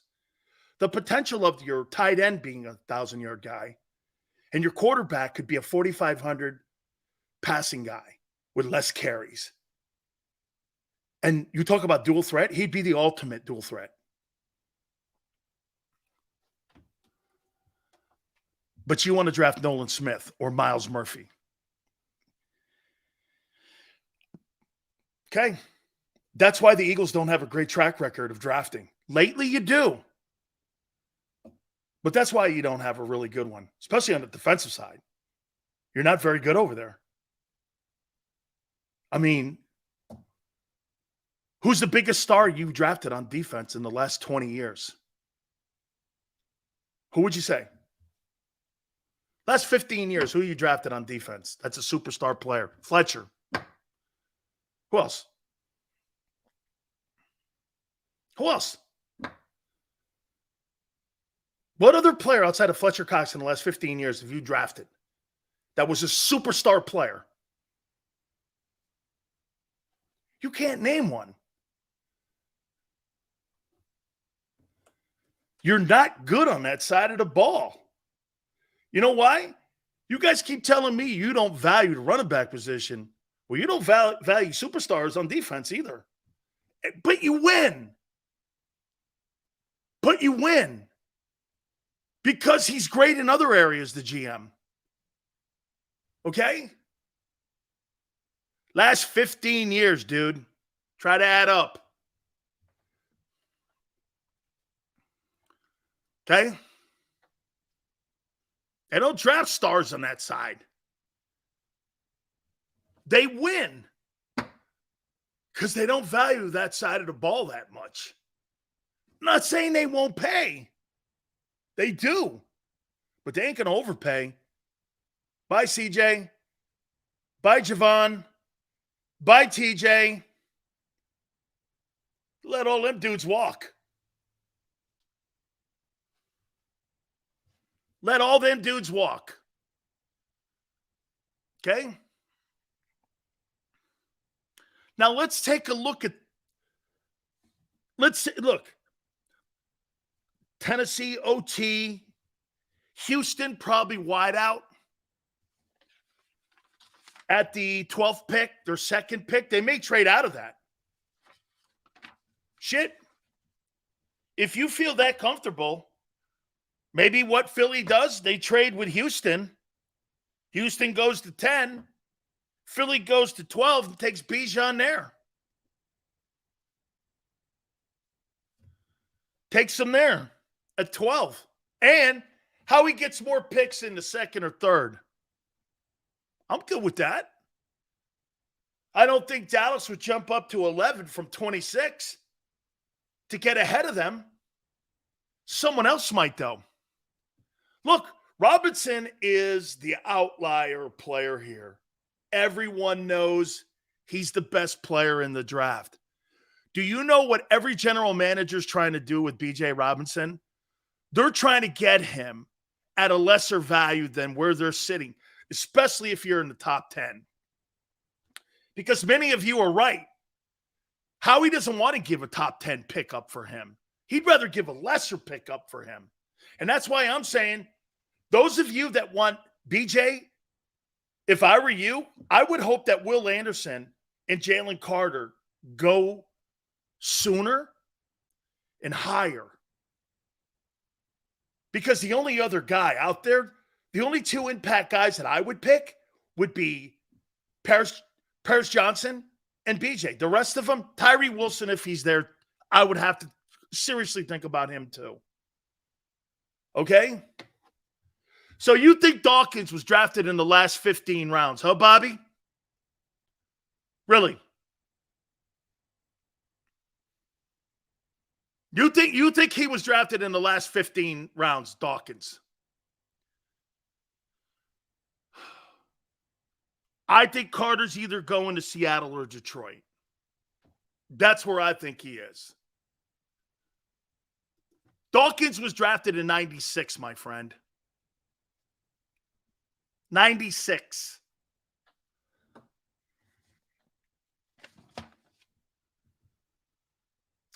Now let's take a look at the Eagles' 30th pick. Okay? Like I said earlier in the program, I personally believe the 10th pick will dictate. Like here, if they get B.J. Robinson, he's not going to be there at 30. He's just not. Because the Cowboys will take him. It's just not going to happen. The Eagles would have to move up on the 30th pick into, I think, the teens, like near Tampa Bay. And they would have to get Tampa's pick. And they'd have to move up to 19. Remember something, too. Detroit picks at 18 again. And you got Washington at 16. You have to keep an eye on that. New England's at 14. That makes sense. But 30 to 14, New England wants an offensive lineman badly. Okay? What would the Eagles do? Let's just hypothetically look at it down here at 30. Would you feel more comfortable moving out? Say you did this. How about this? Say you did this.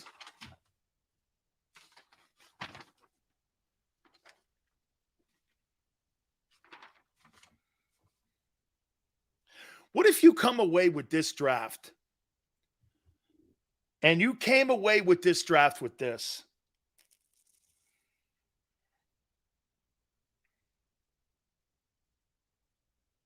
Nolan Smith and B.J. Robinson. This is not counting any trades. How would you feel about your draft if you came away with those two prospects? Robinson and Nolan Smith at 30.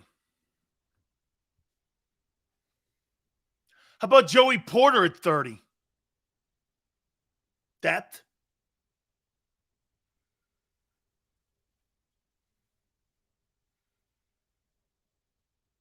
Miles Murphy will be down there.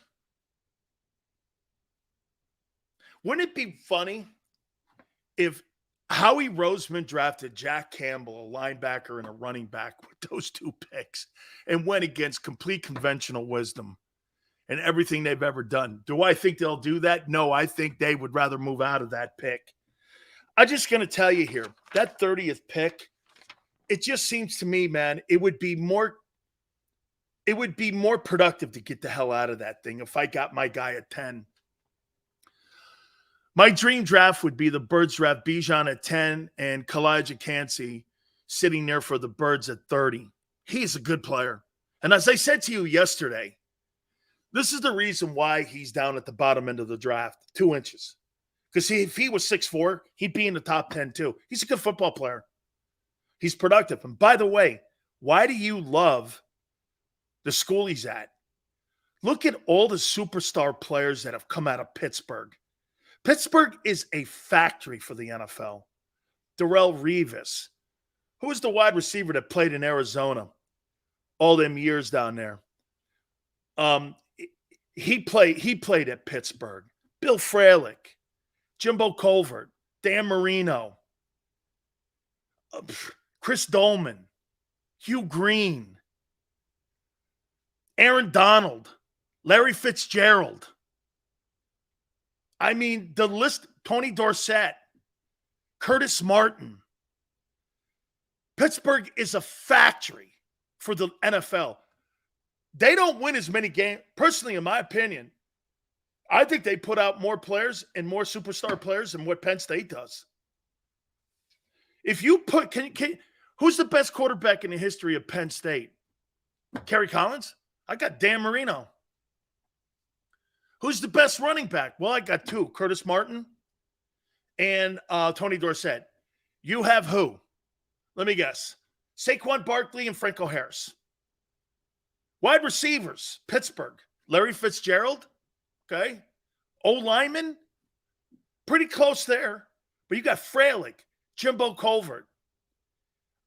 You've Russ Grimm. Kurt Warner was a good player, but he ain't Tony Dorsett, dude.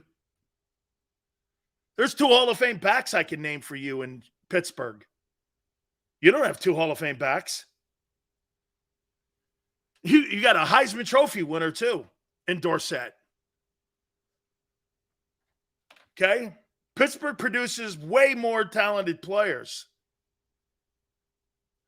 Lamar Jackson agrees to terms on a contract extension. Details coming. Yeah, because you know what they're going to do? Remember what I told you. Can I tell you what swung the bar? What swung the bar? Say it with me. Come on, you pancake-eating people.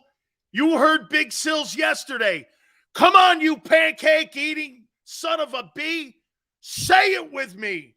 Why do you think he signed that contract? Say it with me. D-Hop. You're damn right. You're going to put DeAndre Hopkins on the other side of Odell Beckham Jr. with that tight end and that quarterback, and they're going to go to town in the AFC. Say it with me, you pancake-eating mother. D-Hop and Odell Beckham. That means this. The 22nd pick goes to Arizona. For DeAndre Hopkins, Odell, Hopkins, the tight end, and Lamar Jackson. Hey, Eric DaCosta, you've now officially walked yourself back into good graces. I get what's just happened tonight. Either that or they'll probably draft a wide receiver tonight. They probably told them that we're going to try to get D-Hop here. Or maybe they've already cut the deal. Come on, you pancake eating. Oh, hey, I hate to do this to you, Jalen. You're no longer the highest paid guy in the league. Hey, I'll tell you what, I wouldn't be surprised, though, if Jalen Hurts' contract pushed this thing across the finish line. And he probably wanted to get a lot of the things inside the contract that Jalen got. Okay, I would have to think. He's probably going to be 53. Dude, this is going to be razor thin. Jalen's 51. He's probably going to be 51 and a half. I mean, he's probably going to be something like that. Okay. Look at this guy here. D-Hop's as slow as molasses. He was on pace for 120 yards, 120 catches, and 1,500 yards. He would have had a better year than A.J. Brown if he was healthy. Give me a break. Hurts' contract put pressure on Lamar to settle. I agree. Yeah. You see, what Lamar tried to do was upset the model of the NFL. You know those white owners ain't going to have anybody come in there and upset the model of what we do. Remember, we're in charge. This is our ranch. You can't tell me how to herd my own cattle. I run this thing. You don't. The day I let the cows run my ranch is the day I quit. Okay? Not happening. Not happening. And so we had to. Deshaun had to. It's good. Yeah, LaShawn McCoy was also a Pitt running back. Don't ever tell me Penn State put out better players than Pittsburgh. That's not true. University of Pittsburgh is a factory. Shit, one time they had Donald and Shady McCoy, and they had Darrell Revis. All guys were top in the sport. I'm going to tell you something here. Now, let me say this to you. Yesterday, we had Merrill Reese on, and he told me to say hi to our next guest. I'm going to bring him in here in a second. But how many people think that Keith Byars helped Randall Cunningham? Before I bring Keith in, do you know every single time Keith Byars touched the ball for his 7 years in Philadelphia, do you know he averaged a first down? Every 2 times, 5.5 yards per touch. You don't think somebody like Bijan Robinson could help Jalen Hurts when you got a dual threat player like Keith Byars? And what just so happens is the Eagles are sitting at 10. And in 1986, 37 years ago, this man right here was drafted by the Philadelphia Eagles at 10. Can you believe it's been that long, Keith? I cannot believe it's been that long. Wow, time does fly. It does fly. Keith, yes. Where were you when you were drafted? I was having a conversation with some friends of mine last week, and they said, man, did you go to New York? I'm like, no, New York is new school. I'm old school, like pandemic school. I was at home with my family in my basement at my home that I childhood home I grew up with. And that's where I was. Draft was on a Wednesday back in 1986. And it started at 8 o'clock in the morning, and it went to about past midnight that same day. It was a long marathon. One day draft about 2 o'clock in the morning. I guess that's when teams were calling for free agents. So you knew. So 8 o'clock in the morning when the draft started, and I was a 10th player pick, and I got picked a little before noon, if I'm not mistaken. Around that time. Did you think that would be? Were you happy with where you went, Keith? Did you think you were going to go around that area there? Well, I was kind of confused, since I only played like 4 games my senior season. I knew the first pick of the draft was going to be, a long shot. But Tampa was the first pick. They brought me in anyway, for a talk and just see how, with my health was like. And I had an operation in that January of 1986, and I didn't get out of it. I was in a cast for over 12 weeks. And by the time I got out of the cast, we're getting close to draft time. And at the time, it was 28 teams in the NFL. And I visited 21 of 28 teams in a 10-day period. And the last team I visited was the Pittsburgh Steelers. And a lot of people had me possibly going to the Steelers. And while I was in Pittsburgh that afternoon, the Eagles called and said, we need them to fly and meet with our doctors here in Philadelphia. And by that point, I was exhausted. I'm like, I'm not flying anyplace else. I got one more flight into me, and that's to Dayton, Ohio, to go back home with my family. And that was my only interaction with the Philadelphia Eagles. And then that night, you may have heard that story, Buddy Ryan had a Monday night radio show. That was his first year in Philadelphia. And he called me a medical reject. Because he called me a medical reject, a lot of the other teams got scared, and the Steelers, had me going at 9, and they didn't draft me. And I was happy about not going to Philadelphia. I mean, not going to Pittsburgh. My father's from Pittsburgh. I got a ton of family from Pittsburgh, and I've been a Pittsburgh Steeler hater my whole life. I grew up a Cleveland Browns fan. So they were like, all these years you've been hating Pittsburgh, you're coming to Pittsburgh. I'm like, no. And then the team that picked 11th that year was the Cincinnati Bengals. And I never liked the Bengals either. I'm like, and the Bengals told me, if you're there at 11, we're going to get you. And I'm like, man, I played my whole career in Ohio, and it's not in Cleveland? No. So Philadelphia would never cross my mind.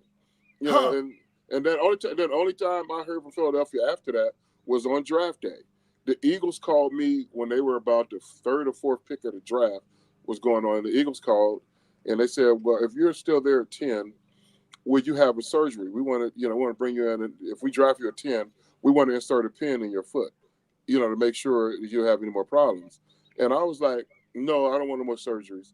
And if y'all draft me at 10, I'm not going to submit to a surgery. And they was like, really? I was like, no.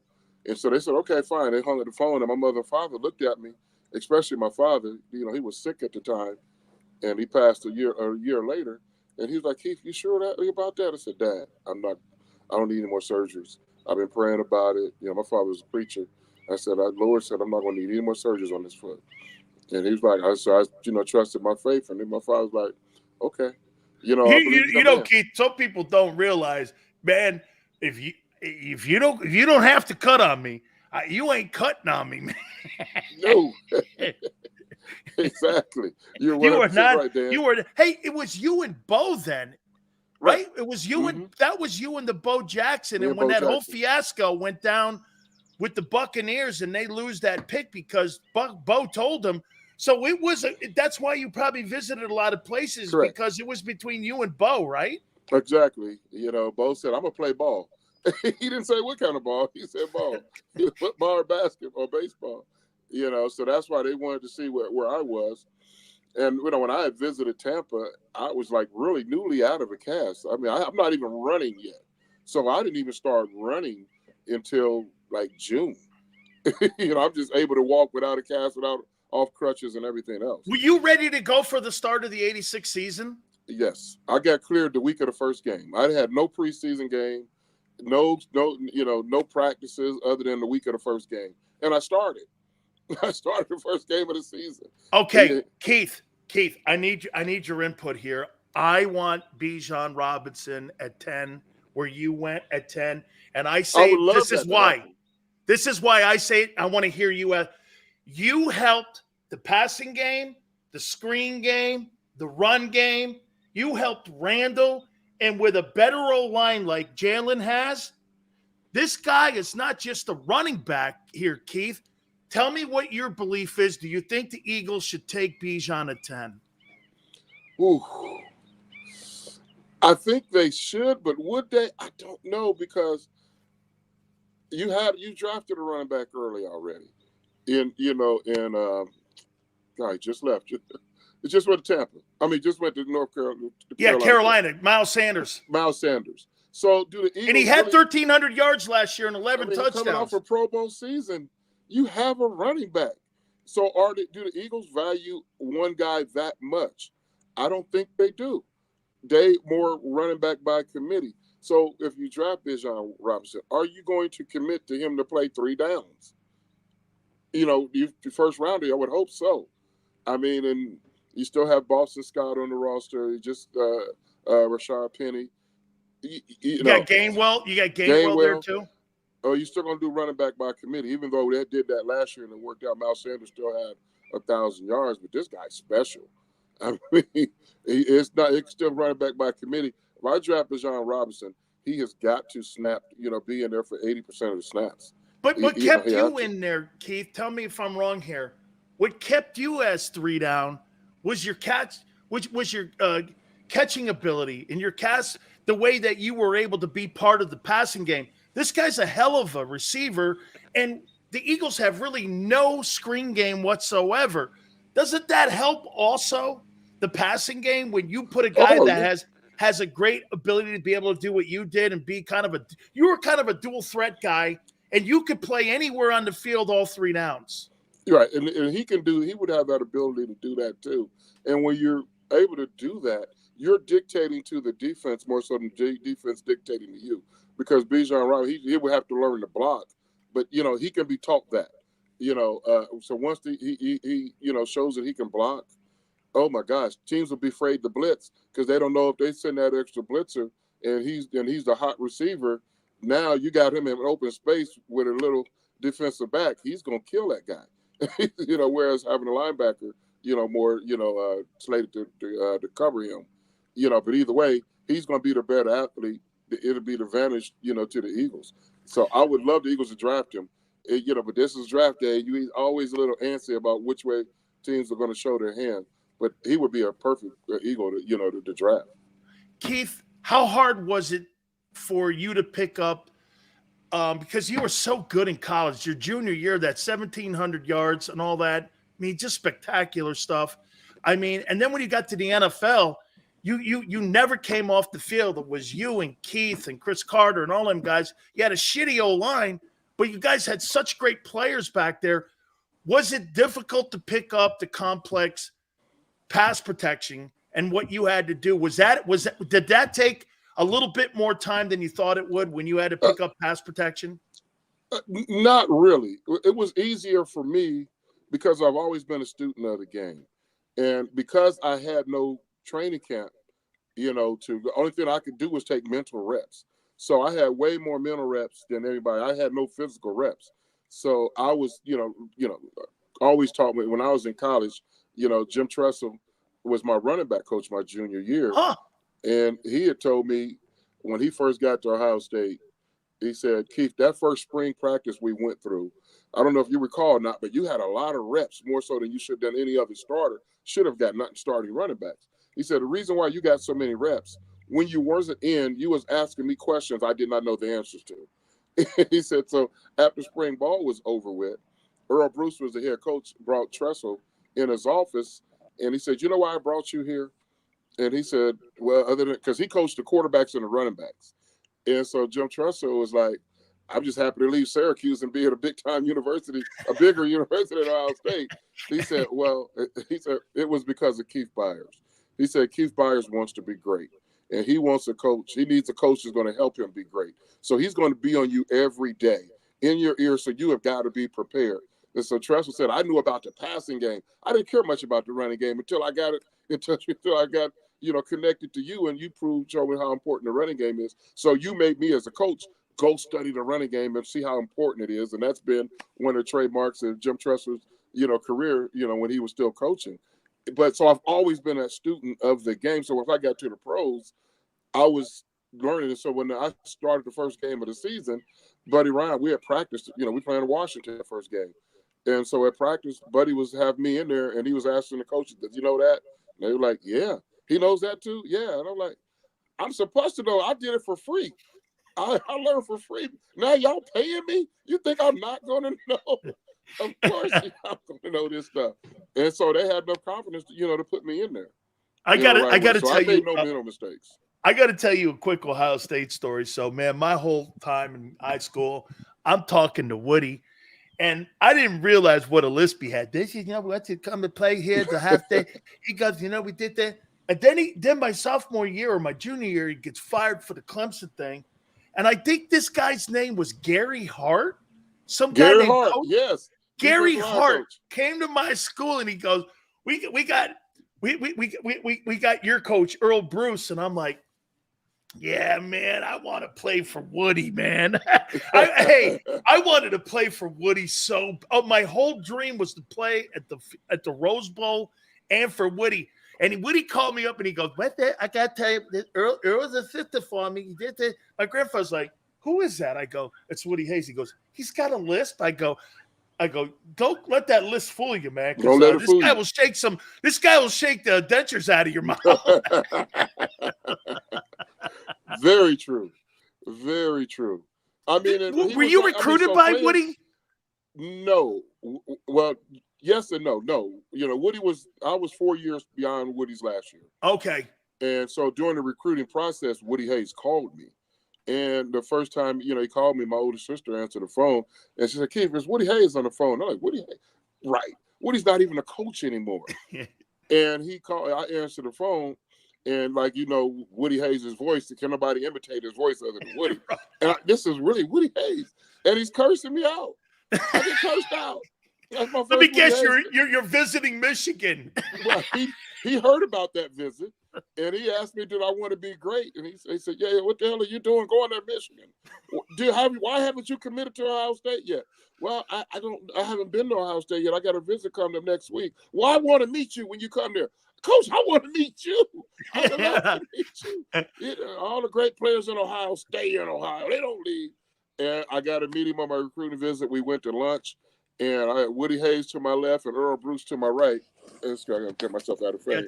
Earl Bruce to my right. I probably said about 3 or 4 words. I'm just sitting there just catching these pearls of wisdom that they were dropping on me. I'm like, I wish I had a camera. I got to tell you this. Yesterday, Merrill Reese goes, I want you to make sure you tell Keith, ask him about his radio show with Andre Waters and him that these guys used to do.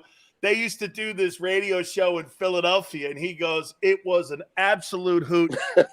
You had to enjoy doing that with Andre, because Andre is a great dude. Oh, Andre was the best. I miss him. God rest his soul. I miss him every day. You know, Andre was just a genuine great guy.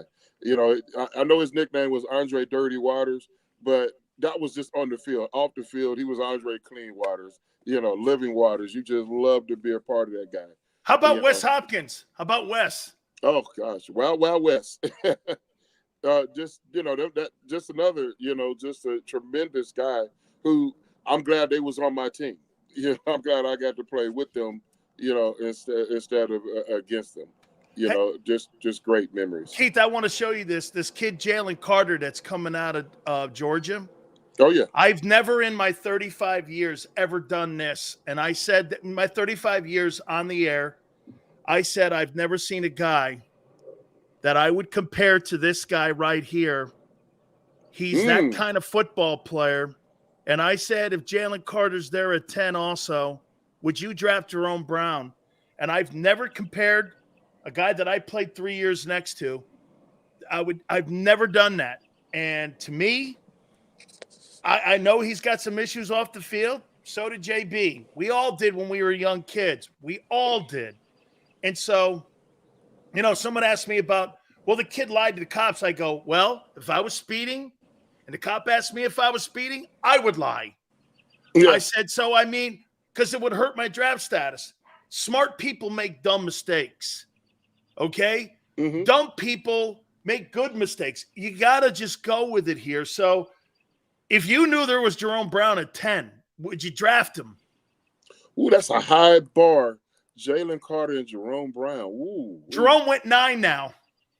I know. In my opinion, you know more about Miami football than I do. But Jerome but you and me know both about that guy. Yeah, he's the greatest defensive lineman to ever play at Miami. And I don't know why enough people don't say that enough. No, he is. He is. I mean, they've had Warren Sapp, Cortez Kennedy. He's better than Sapp and Cortez. I recruited Cortez. Here's what I say about Jerome. If Jerome would have kept it going, Jerome Brown would have went into the Hall of Fame probably the same time that Reggie went in. And I would say this with all of you guys. If Jerome didn't pass away, I think that probably would have kept many of you still in Philadelphia if that whole thing didn't start to fade away. And I know when Buddy got fired, that kind of changed the room and the owner not wanting Lachey and all that. And you guys were forced out. It was a horrible scenario with Norman Brayman, who's still alive and lives in Miami, believe it or not. I mean, I think that was the beginning of the end, wasn't it, when Jerome passed? I would think that's exactly right. I mean, you're right. Jerome, when people ask me about my Philadelphia Eagle teammates, and I was like, what's the Philadelphia Eagle nickname? It's the city of brotherly love. We were literally brothers. Everybody on that, not everybody, but 90% of us were brothers. Didn't matter what color you was, what religion you were. We were brothers. That's how close, we were. When Jerome got drafted to the Eagles, I had met him at a banquet when he was in college. And when he got drafted to the Eagles, I immediately went over there when he came into Philadelphia. I said, took him out, man, you my little brother, man. I know where you're going to live. You're going to be my next door neighbor. And he moved here next door to me. Wasn't it Keith Jackson, you and Jerome Then when Keith got drafted the following year, Keith, you gonna live? I live here. Keith, Jerome there, and there's Keith around the corner. You can throw a rock at all three of our houses. That's how close we were. Only brothers. Like, you can look where you want, but I know where you're gonna live. You're gonna live next to me. And so we were together on the field, off the field, all the time. And as brothers, you can say anything you want to us, and it's gonna be okay. Because I can't imagine if Jerome would have still been living. Reggie, I think we all would have stayed in Philadelphia, even for less money. It would. Yeah. We would have stayed, together. Hey, do you agree, Keith? I think if I tell people, someone goes, Sills, what would have happened if Jerome had lived? I said he'd have been the football version of Charles Barkley. He'd have been the football, because you know him, man, with that big mouth. His man, loud as hell. Big old target.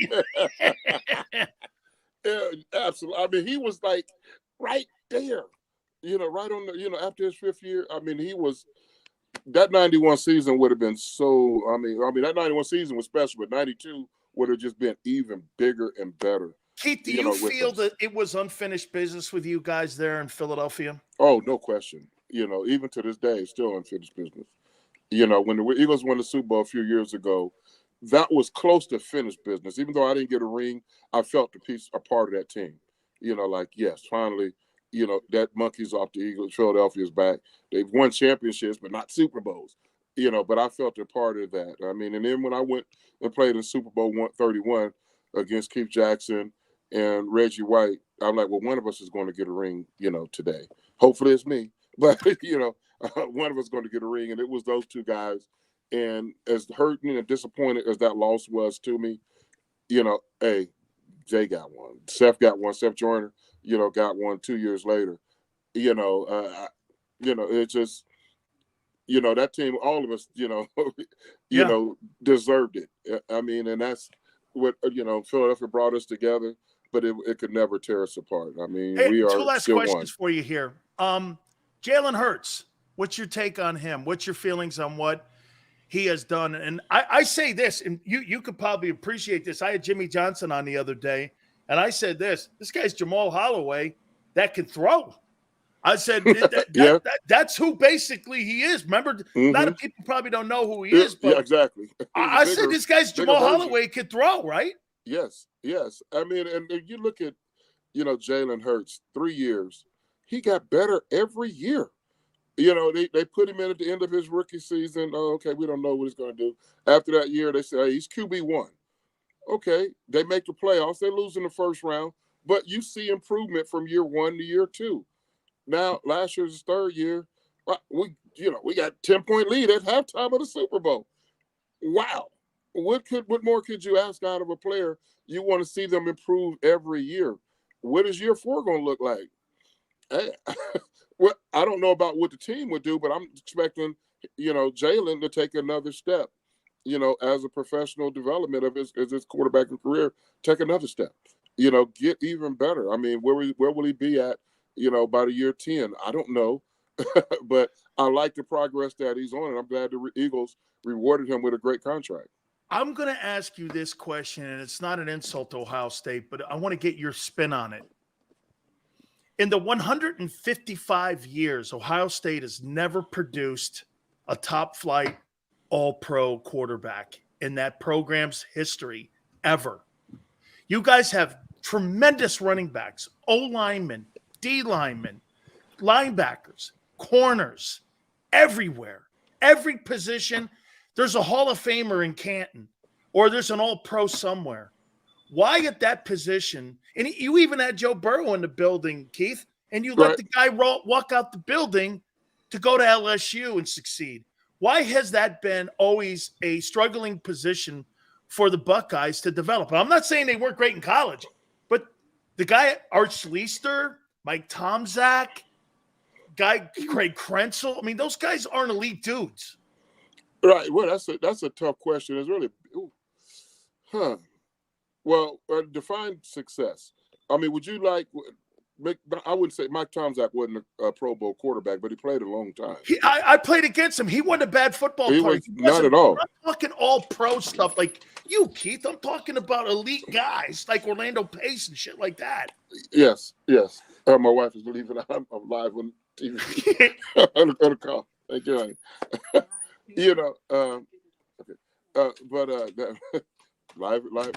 It's all good, man. Yes, but hey, by the way, how long have you been married? I think it's 8 years. Good. 8 years. Okay. Yeah, 8 years. That's a low. I mean, it's all perception. Now, if I ask you that question, how many elite quarterbacks have Miami had? Jim The Kelly. superstar. And where does it stop there, doesn't it? Well, unless you call Vinny. Does it stop there? Hey, wait. Unless you call Vinny. I don't know. Vinny. I'll give you 2. I How love about Vinny. Bernie Kosar? Okay, 3. Okay, that's We're more good. than That's a good number. That's a good number. You say Stanford. I would say Jim Plunkett, John Elway, and I guess you would say Luck. But Would you count Luck or no? Andrew Luck. Well, So- what do you win? So two. Michigan. Shit, Purdue's One. got more success. Dawson, the Breeze, Greasy. Yes. They got a bunch of Yeah, guys. so that's there. all. So it's a like, and it's just a right now question. When you look at all of them, I mean, what about Michigan? They're stuck at one. Well, It's you a don't big like one. Rick Leach? Yeah, right. So Hey, real quick before I get you out of here, what do you make of Justin Fields? I love Justin, but I was going to say this too about the quarterback. And that's all of them. It doesn't matter what position you play. You have to be drafted by the right team to help identify the best, identify your talents. I like Justin Fields a couple years ago when he got drafted. I was like, I wish he had went to New England and Mac Jones had went to Chicago. Better coach. I think better coaching, and I think New England still would have made the playoffs with a rookie quarterback, Justin Fields, and Mac would have been, taking it on the chin, in Chicago. I asked somebody this question the other day. Who's Chicago's greatest quarterbacks? Can we name 3 great Chicago quarterbacks? No, they Jim haven't McMahon had an all-pro and with, quarterback Sid since Sid Luckman Dillon. 70 years ago. There you go. And so now Justin Fields is there. His year 3. They still don't have it. I might as well go out there. I can do better than what they surround him with. With my old behind. He don't have no receivers, no running backs. And it's like, all he does is run. Well, that's all he can do. But you got a quarterback run for 1,000 yards. That's a special talent. Give him some help. No, they're free agency. No receivers are going there. I mean, I hope they trade Justin Fields. Chicago doesn't deserve him. Yeah, I thought they were going to trade him to get Bryce Young, and I thought they were going to do I'll that. take that trade. I want to see Justin Fields be a successful quarterback. But Better coaching. Chicago, I completely agree. Okay, I'm going to sneak this last one in on you here. How much was it a culture shock you going from the Horseshoe to the Vet? Wow. how much did you go from that gigantic, beautiful Horseshoe, and then you walk in and the first thing you notice is the rip in the carpet? Yes, I'm like, what? When I was getting my equipment, at Ohio State, we had 2 of everything. 2 I know helmets, you 2 did. shoulder pads. And so when they fitted me, I'm like, okay, you want to fit me for my other helmet? What other helmet? What? All I got is one? Like, yes. No other pairs, no practice shoulder pads, no game shoulder pads? No. What do you think this is, Ohio State? No, not anymore, I don't. Hey, Keith, that locker room you guys had under the Vet, man, I thought it was lockup or hold up or, man, I mean, I No went windows, down there. no Jerome windows, shows me no around. nothing. I'm like, dog, this is like a prison, man. He goes, look at the rats that are here too. Did he show you the weight room? It looked like a glorified closet. It was horrible. Horrible. You go from the Horseshoe to the Vet. Unbelievable. Well, Keith, it's going to be interesting tonight, man. It's always great catching up with you, man, and I appreciate you always doing this. God bless you, my friend. I will catch you. We'll talk down the road. Love to. Take care, Dan. You got it, man. Love Keith Byars, man. 1986, 37 years ago, he was drafted, the 10th pick. And he's like, man, I'd love to see that. He'd love to see that pick, but he knows how they do everything by committee. Hey, can you imagine? Hang on. So what you do is you go from the Horseshoe, to Veterans Stadium that had that gigantic rip. And the other thing that was really obnoxious about the Vet, your second base. So when they put the football turf on, the second base was elevated. Like, you know how they had them sand pits at second base at the Vet? They were elevated. So you're running after a guy, boom, you kick it, you trip, face plant, bang. You're like, what did I kick? You kicked second base. And get this, and the Eagles used to try to run you over the third and second bases in the middle of the field, man. Yeah. Dude, hey, guys, I know you love it, and I know you revered it when it was around, but, man, that was a shitty field. Holy cow, man. Worst AstroTurf field on the planet. It's second to none. But what was the section? Hey, before I take a timeout, what was the section that used to have all them psycho fans? It was the second deck, or was it the upper deck at the vet? Lamar's earns 260. We're going to hit on that here at the top. 700? Yeah, was it the 7? It was 700. Yep, it was 700. Jerome used to go like this. He goes, you see the 700 level up there, man? Don't wear another jersey. If you were caught with a Cowboy jersey in the 700 level, you might get thrown off the top of the building. Like Fort Apache, the Bronx. You might get thrown off the top here. This deal, 185 mil guaranteed. We're going to talk about Lamar. Tonight's draft, we're going to recap. Holy shit, man. Last 2 days have been amazing, how fast the show's going. Hey, by the way, don't forget, tonight, JAKIB's draft show. Make sure you catch the fellas tonight. I'm sure they'll be all over it, and they'll give you nothing but a wonderful and professional job tonight, because that's what we do here at JAKIB. Everyone on this place is professional, and I'm sure they'll kick ass tonight. We're going to go for the final hour here. Please hit the like button. Keep it here on the National Football Show. Go to get your game on. Go for the beers. Go for the cheers. Go for the hit and the hits. Go for the stakes and the stakes. Go to get your parlay on. Go to get your party on. Go for the scene. Go for the screens. Go for the gallery. Go for the win. Go to Ocean. Visit theoceanac.com to plan your visit.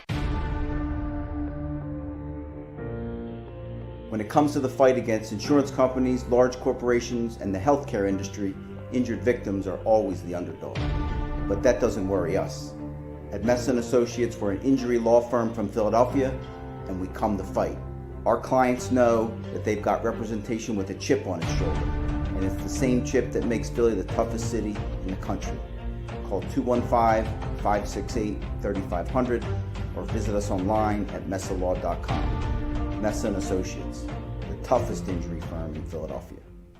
Heading down the shore, have a ball once more. Here, imaginations run wild and time stands still. Because here, you can find the best of the Jersey Shore, all on one 5-mile island. So leave the old you behind and get lost in the woods. Wild, wild, wildwood days.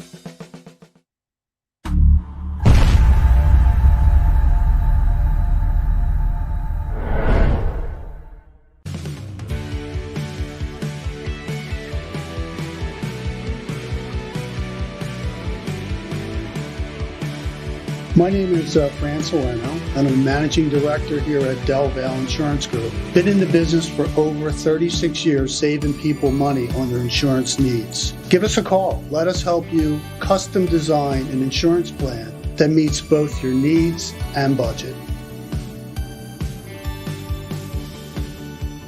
They're carving them up and good play calling along the way. First and goal at the 6.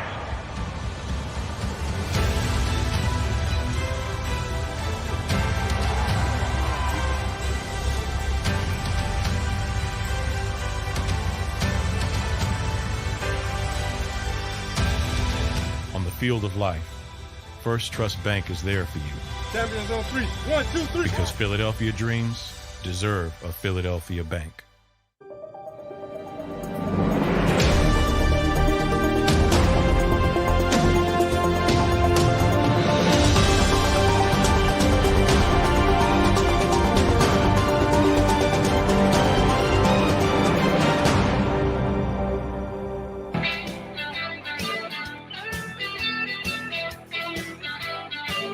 Big Sills, hour number 3. National Football League draft tonight. It's draft day. Yeah. Did I watch draft day last night? No, I did not watch draft day. But I'll tell you, let me tell you my draft day story. So I've never really, I don't think, Yale and all of you guys, I don't think I've really ever told you my draft story. I was drafted with Chris Carter when Chris went to the Eagles. And I've posted, somehow it's on the 1988. That's why people are confused about my brief career. But that's why, so you were drafted in 88? Kind of. I played in 87, but drafted in 88, believe it or not. Andre Bruce went in the 88 draft. Andre Bruce. And what happened was there was a question mark on my eligibility. And I went to summer school to try to graduate. Well, back then you couldn't do all that. I wanted to graduate. I wanted a degree. So they said that I used up all my eligibility. And I'm like, because I transferred, I'm like, no, I didn't. I have another year left. Or I would have went in the draft with Jerome. Still, they still count it in that way. It's really weird. So get this, guys. Friday, I'm getting ready for the Florida Gators. And Jimmy Johnson walks in. And he goes like this. He goes, "You're declared ineligible." I hit the floor and I was crying like a baby. I was getting ready against the Gators. He goes, "Don't worry. They're putting you in a supplemental draft with Brian Bosworth and Chris Carter. The three of you are going." And what happens is the next year after my year, they take that pick away. So my pick was the 57th pick. I think Bosworth was the 6th pick by Seattle. And I think Chris went in the 4th. So a 4th rounder. So look at this 48 hours. It's like 48 hours. My aunt and everyone knows it. So I'm like, I'm in my dorm room. So I show up to the Gator game on Saturday. I'm on the sidelines. Turner, TBS, was a TBS game, and they're showing me, and I'm just devastated. I'm like, fuck, man, this is terrible, man. Jimmy let me walk out to the middle of the field and say goodbye to the Canes fans. That night, I went into the supplemental draft. That Sunday, I played against the Bears. I get drafted. They fly me the first time and only time I've ever been on a private jet. I posted the picture of the ticket. I didn't even know the guy. He said, "Congratulations on a great career, Dan. Good luck to you in the NFL." Da-da-da-da. I get on a private jet. They fly me up to Tampa. I walk in. I don't even have my helmet yet. And they're playing the Bears Sunday. I walk in. Everyone's like, "Here he is, there he is, there he is." And I'm like, I didn't even know the plays. I didn't even know the teammates. I didn't even know, like, the coaches. I just knew Ray Perkins because he called me, and then I met him in the morning. We had lunch and this and that. It was game day, Bears. And they activated me. My first game's against Walter Payton. I'm sitting in my locker going like this. See, you got to remember, most guys that get drafted this weekend, you got mini camps, rookie camps. You get, like, indoctrined to the NFL. I had 24 hours. I had 24 hours. So this was, then they handed me a $550,000 signing bonus. I'm like, I showed up in I don't want to say the, you know what, t-shirt. How about I say the Italian t-shirt and coaching shorts and flip-flops. And they give me this check. And I remember the old, you probably don't, NC and B banks. I go down there and this lady goes like this. I go to a drive-up. I go, "Can I deposit this, please?" "Mr. Sileo, it's $500,000. And I go, "Yeah." He goes, "Well, we've been expecting you because Hugh Culverhouse owns the bank." And I go like this. I go, so I deposited a $500,000 check into my checking account at a drive-through. On my way to the stadium, Old Tampa Stadium here. I show up. I'm sitting in my locker. Game day. I don't even have my normal locker yet at old $1 place. And I go like this. Yeah, I go, I got my helmet.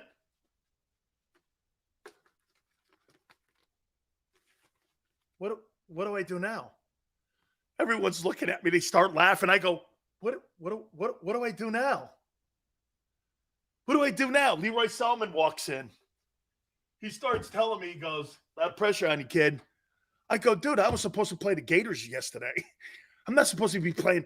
And hey, and get this. This is just not the craziest draft story. Sileo, get in. Get in what? Get out there.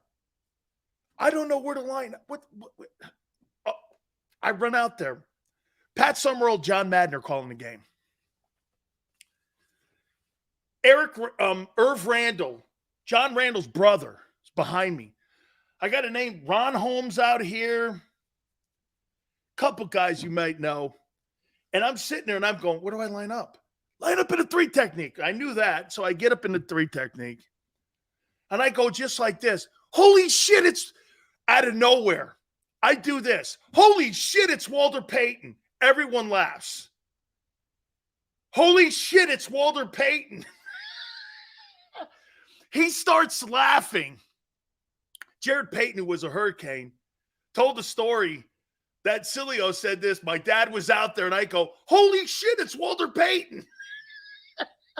Hey, man, so this guy named Loudermilk and like Tom Thayer, who I'm friends with, he's been on the program, they all just start laughing. And Keith Van Note goes like this, yes, it's Walter Payton. Oh, my God, man. I was so not prepared for any of that. I was starstruck. Yes, I was starstruck. The day earlier, I was supposed to play a college game. 24 hours later, I'm playing the Bears at Tampa Stadium in 100-degree weather. And I'm sitting around going like this, holy shit, it's Walter Payton. Hey, man, that's my draft. See, my draft was a whole different world, man. We had 3 dudes in it. And, of course, thank God one of them turned out to be a Hall of Famer. Me and Bosworth shit the bed. At least he turned out to be a superstar player, man. So everyone's got a draft day story, man. Yeah, I walk in, I'm looking around. I go, what do I do? They go, well, here's your gear. I'm looking at my uniform, I got my game uniform. I'm playing the Bears. The Bears are 2 years removed from the 85 Bears when they went like one loss and they won the Super Bowl. I'm playing against Jim McMahon, all them dudes, man. Richard Dent was on them teams. It was crazy, man. What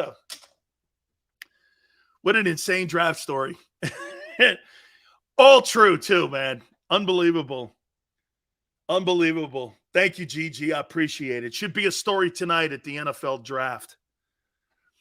Don't take Bijan because that's not what we do. Don't take an impact player. Here, wait. Here's who some of the media people in Philly want you to draft. Miles Murphy. God, that guy, man. I can't get rid of him. Darnell Wright. I wouldn't mind, actually, the Eagles taking an O-lineman at 30. I wouldn't mind that. I'd be okay with that. Like, watch this. Draft Bijan, trade down to 12. Take him at 12. And you draft an O-lineman at 30. You covered 2 pods with 2 first-round picks. And so what? You don't have really a lot of quality backed up behind it as long as you get those 2 guys in the building. Doesn't that help your room? Who better than the Birds in the NFC East? Nobody. Before we move on to the draft, let's do a little Lamar. I want to take a look at some of these numbers. And if you have any more of the numbers, Tone, okay? Lamar has a $260 million contract. Again, $55 million, $260. I mean, you're going to have razor thin differences. I think even Herbert and Burrow. Actually, you see these contracts? Here's what I would tell you. If I'm Justin Herbert and Joe Burrow, I'm pissed off they didn't get 300.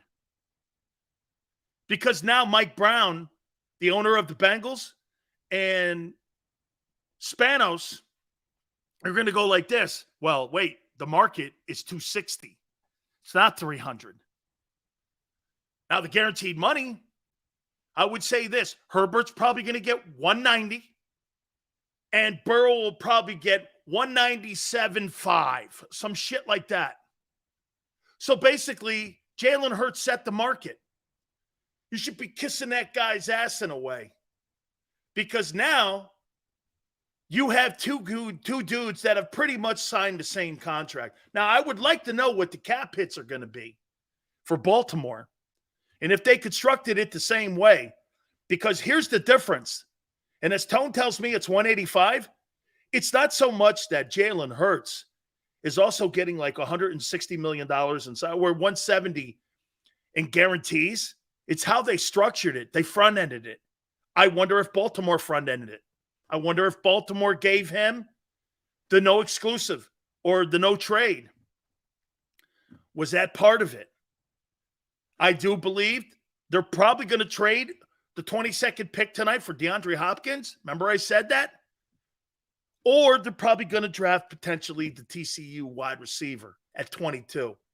They're going to get him a wideout and put him on the other end of Odell Beckham. To me, to get more production out of Beckham, I think you make the DeAndre Hopkins move. And Hopkins has already said he's willing to restructure and redo his contract. What does that mean? Well, he would pull a Slay. Maybe take a couple $1 million less in base, as long as you're getting a guaranteed signing bonus. The players are going to, they want the actual money in their bank. Telling me you're going to pay me, like, get this. Next year, you know the Jets have to pay Aaron Rodgers $107 million. You don't think they're going to try to restructure that and defer some of that money out? They have to. $107 million next year. So when somebody asks the question, is Aaron Rodgers going to play ball next year? Well, if he doesn't, he forfeits $107 million. I don't believe he's forfeiting anything. Word is, once the Hurts contract got done, the Ravens just offered Lamar a little more and a bit on it. More details yet to be released. Obviously, too, the NFL Players Association has to take a look at the contract, too, and make sure. And remember, I think it's 3 days that they have to deposit a lot of the money on what they've structured when it comes to the signing bonus.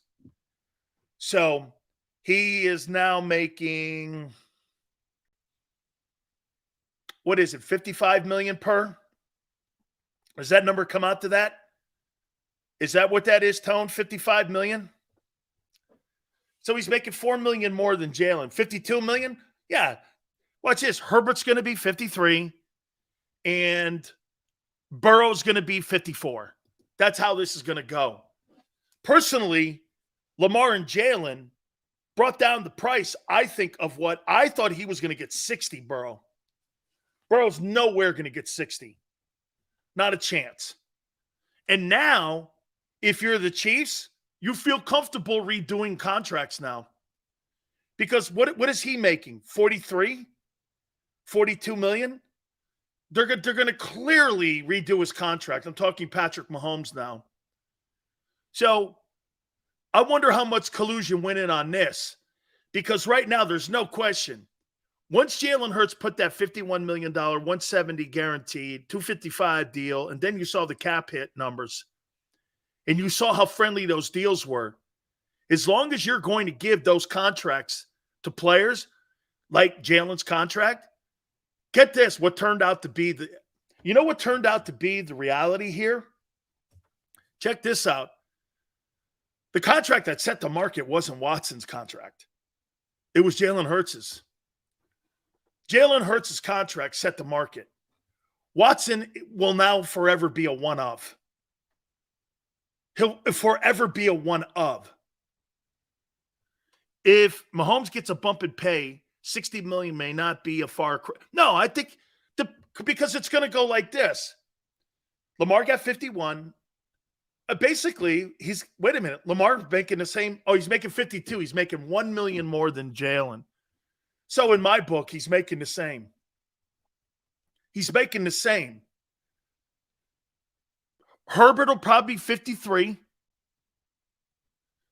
And the question is, what does Burrow want to hold out for? 55? Because he's going to dictate what the Chiefs are going to pay Mahomes. If he goes to 54, they'll probably give Mahomes $55 million. These owners they're not going to let the market get out of hand. That's why you see these small increments now. 49, 50, 46.1, 51, 52. All the owners are not going to. One guy's, Jimmy Haslam is the guy that kind of upset the market, but they're ignoring that deal now. Nobody will ever get that deal ever again. That deal is done. And because what did we say? You had to bribe him to go to Cleveland. He was never going to go to Cleveland. And personally for me, I think if you're one of those teams like this, Cleveland,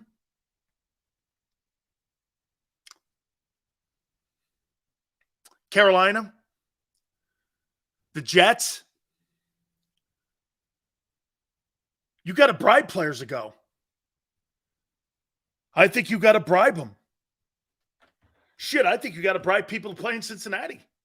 That's why they may pay him big money. And they may up it more.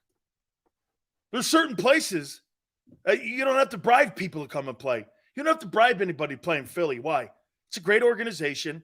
Ownership wants to win. They're committed to winning. They got a general manager who will do whatever it takes to win. And he looks at premium positions. Okay? That's how you want to go to places like that. Like, here are the great organizations, in my opinion. Today, by the way, I don't think New England is.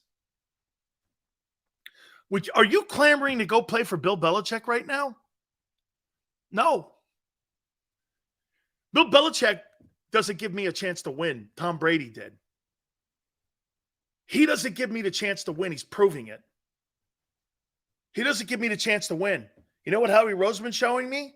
Well, you got to the Super Bowl with McNabb. You got to Super Bowl with two-headed monster in Foles and Wentz. And now you got to a Super Bowl with Jalen Hurts. My opinion, they're committed to winning, no matter who it is, no matter who the coach is. You went from Andy Reid, Doug Peterson to Nick Sirianni. Nothing's changed. The organization's the same. That's what you want, in my opinion, when you're looking to go to a place and play. Seattle's got a turnover in ownership, so that's kind of a little bit up in the air, but they still got Pete Carroll. For how long? He's 71. Weapon goes, Joe Burrow is going to have to wear a ski mask for his offer. That's for damn sure, man. You're going to have to get that zipper off that Mike Brown wallet. I don't think Green Bay is that great an organization. I think they got lucky with two Hall of Fame quarterbacks. By the way, if Gutekunst shows me with Murphy that they can take another team to a Super Bowl with Jordan Love, then I'll take it back. I think Baltimore's a good organization. Baltimore here getting this deal done. Okay, going out and getting Odell Beckham. I believe tonight DeAndre Hopkins is a Raven. I believe he's a Raven tonight. If not, they draft a wideout because they just spent $52 million on Lamar. Okay, Baltimore's a great organization. The Jets are starting to roll into something, but you got to give me a couple more years. I think the Bucs have shown it. Bucs with Jason Light. I think that's a good organization. Man, Pittsburgh is a good organization. Hey, you listen to Jet fans? Jet fans, man, I'll tell you what, man, they think the Lombardi's already going up Madison Avenue, man. The Jet fan already thinks he's going through the Canyon of Heroes. Oh, yeah! We got Aaron! We got Mr. Pothead! Yeah! And these guys, you would think they're down the Canyon of Heroes, and there's Fireman Ed banging on his head. I mean, at least when you win in Philly, you're crashing beer cans against your skull greasing poles so no one gets killed, and you're lifting Lombardis. You're not lifting George Halas trophies. You're lifting Lombardi trophies. These guys are lifting their skirts. I'm kidding. That's for another conversation. The Jet. Hey, wait a minute, Yale. The Jets. The Jets. Really? Okay. The Jets. The NFL's punching bag. The Jets. All right. Let's reset here.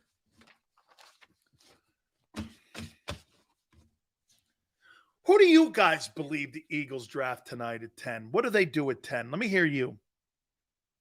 I've made my pitch for Bijan. I've made my pitch. I think I've laid it out pretty good on why they should take this guy. Who do you believe they take? Please make it an impactful name. Don't make it a dude. Robinson,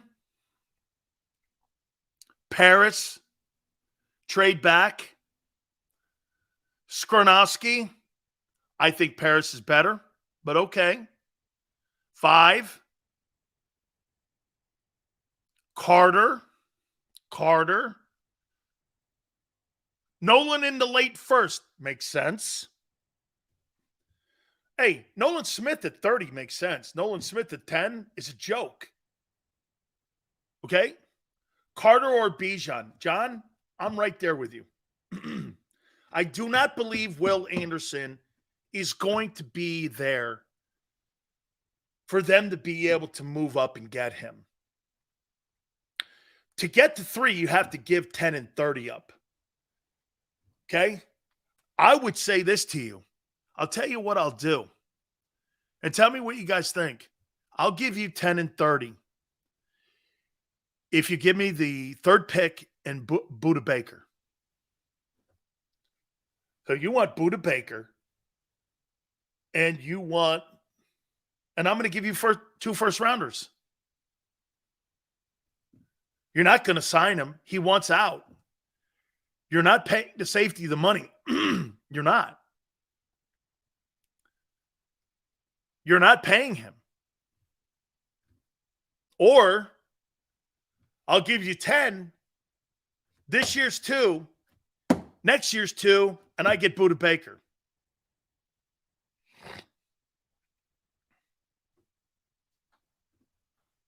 Okay? So you could theoretically land with Bijan Robinson. Or no. You could probably land Will Anderson and Budda Baker, 2 starters you could land. One's an all-pro and one will be. And put those guys on your defense, the Eagles would have upgraded their football team. You would have upgraded your football team. Then you get more depth in the latter rounds at your defensive tackle position, and you re-sign Sue.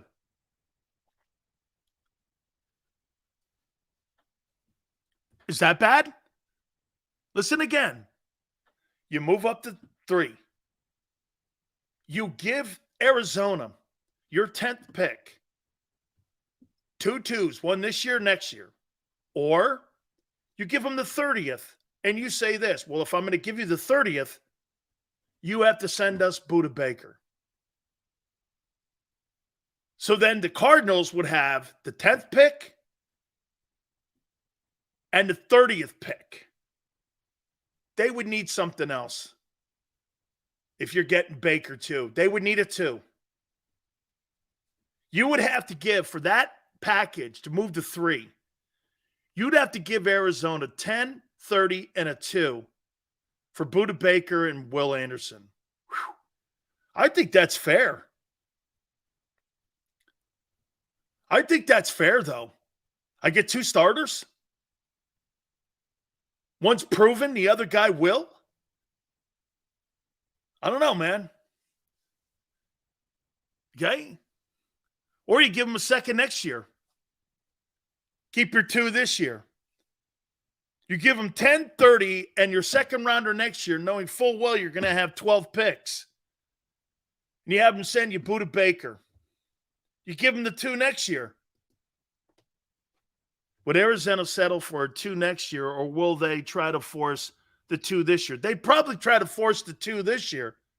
But I would also say you got 2 1s now. And you still get a premium pick at 10. And you probably still get a good edge rusher at 10.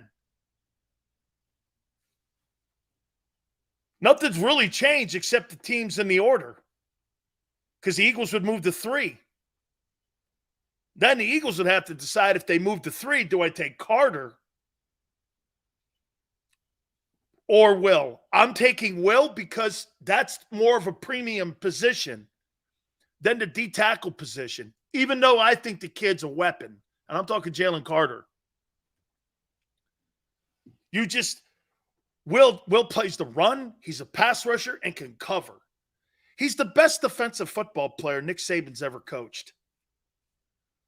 Those are all decisions that Howie's going to have in front of him. Maybe. Remember something. The only person that has control of the draft is Carolina. Carolina, and I would say Carolina and Houston. One of the 2 quarterbacks are going there. Or, well, how about this? I don't know who the quarterbacks are. I just know quarterbacks are going 1 and 2. Would Houston trade that pick? Would Houston trade the pick? Why would Houston trade the pick? Arizona don't need a quarterback. Would Indianapolis move up at 2?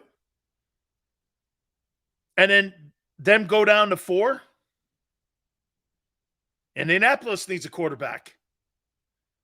See, this is all about, again, maneuvering.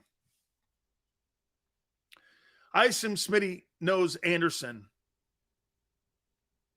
Yeah, so does Jalen. So does Hurts, I'm sure of it.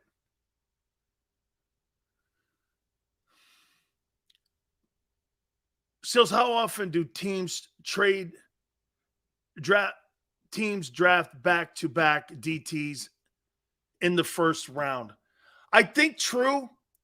If you're looking at it that way, you got to look at the best player that you can have on the board that can help your football team.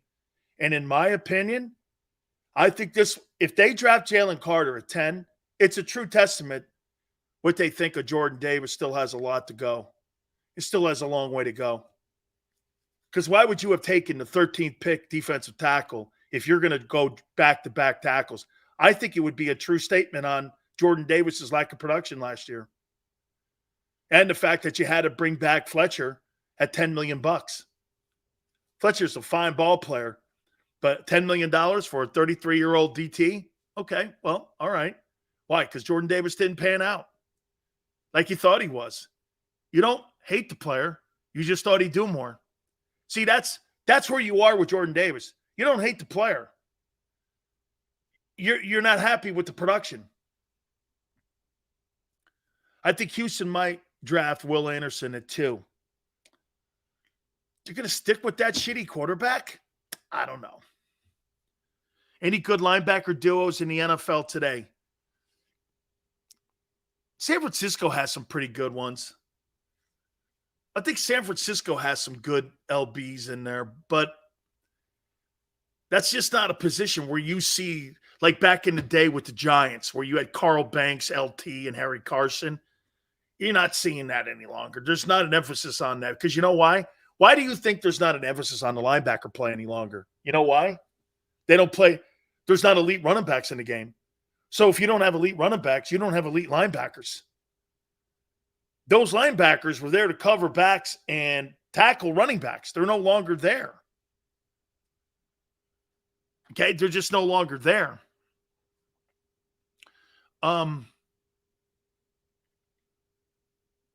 Gary Reasons, too. He was a heck of a ball player, too. Brad Van Pelt early on, too, when Ray Perkins first got down there. They had a shitload. They had Van Pelt, Reasons, Carson. Then they brought in Taylor. Giants were always known for great linebackers. Sam Huff, I'll go all the way back. Always had great linebackers.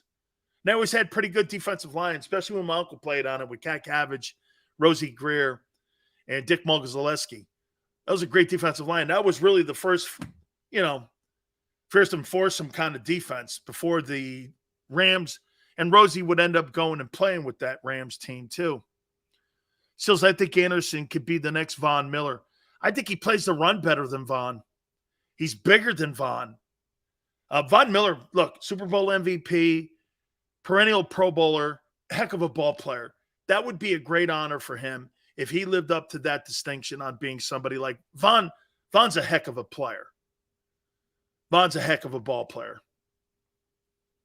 I remember when Davis started the season, we were number 1 versus the rush. That's not true. You were 22nd. When he got hurt, we started giving up 150 yards. You were never. That was one of the things that they struggled on. They were not number 1 against the run. They were 22nd. You guys ended up 16th. That's not true. One of the big things last year was still they were having issues. And one of the reasons why they brought in Linval Joseph and Adama Sue was because it kind of buttoned up the run defense. The Eagles were never number 1 against the run. They were number 1 against the pass, I think, somewhere in there. And they had the 2nd overall ranked defense, but not because of the run.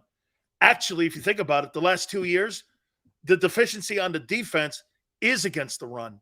And now that you've lost Javon Hargrave in there, you've got Milton Williams, and now you've got Jordan Davis. We're going to find out what kind of defensive front four you have because they got to stop the run. Yeah, and Yale goes, they brought those guys in because Davis went out. Well, once Davis got healthy, he never got in. So, I mean, he was once he went out, he never got in. Hey, Arthur, those are great college awards. Fantastic college awards. No doubt about it. Heck of a player. By the way, I finished 3rd in the Outland Trophy. See it down there? See it in the corner? That says Outland Trophy. Yes. That's my Outland Trophy. That's my top 5 finish, Outland football. See it? That says Outland Trophy, too. Heck of a college award. Love the award. Love the Lombardi Award.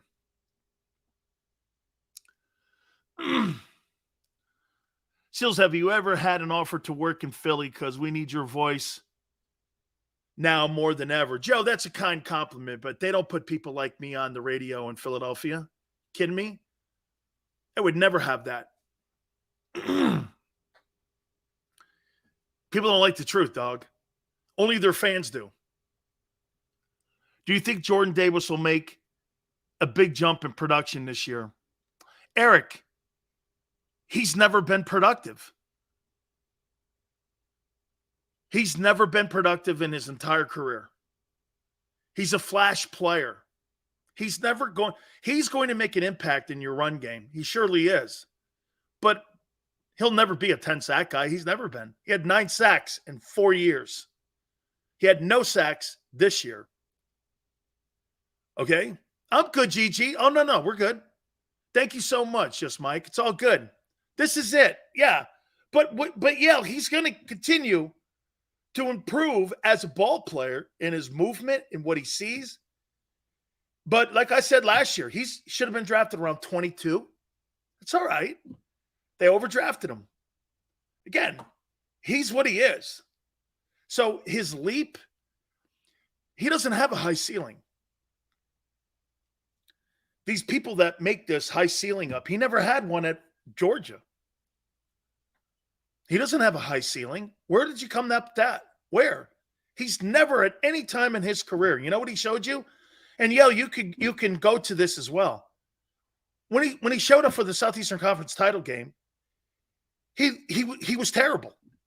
Then he showed up in the national title game. He was fabulous. That's what you're going to get.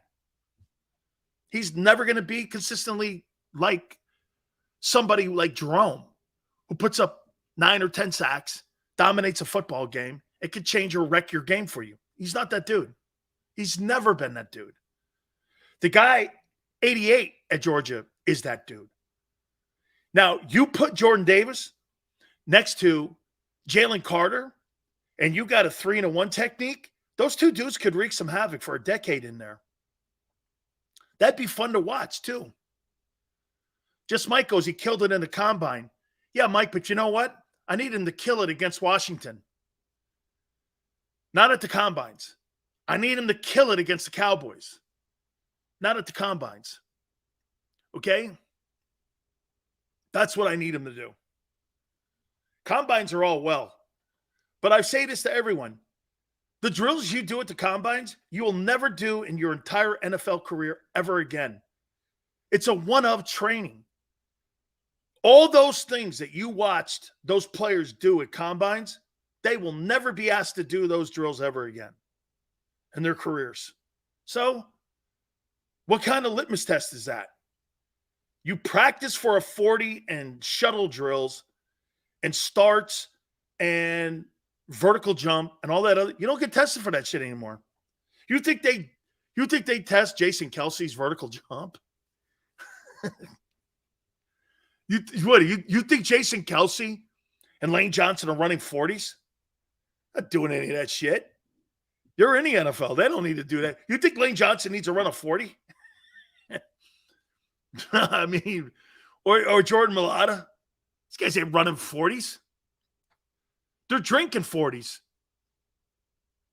Still, Jalen Carter did the same thing.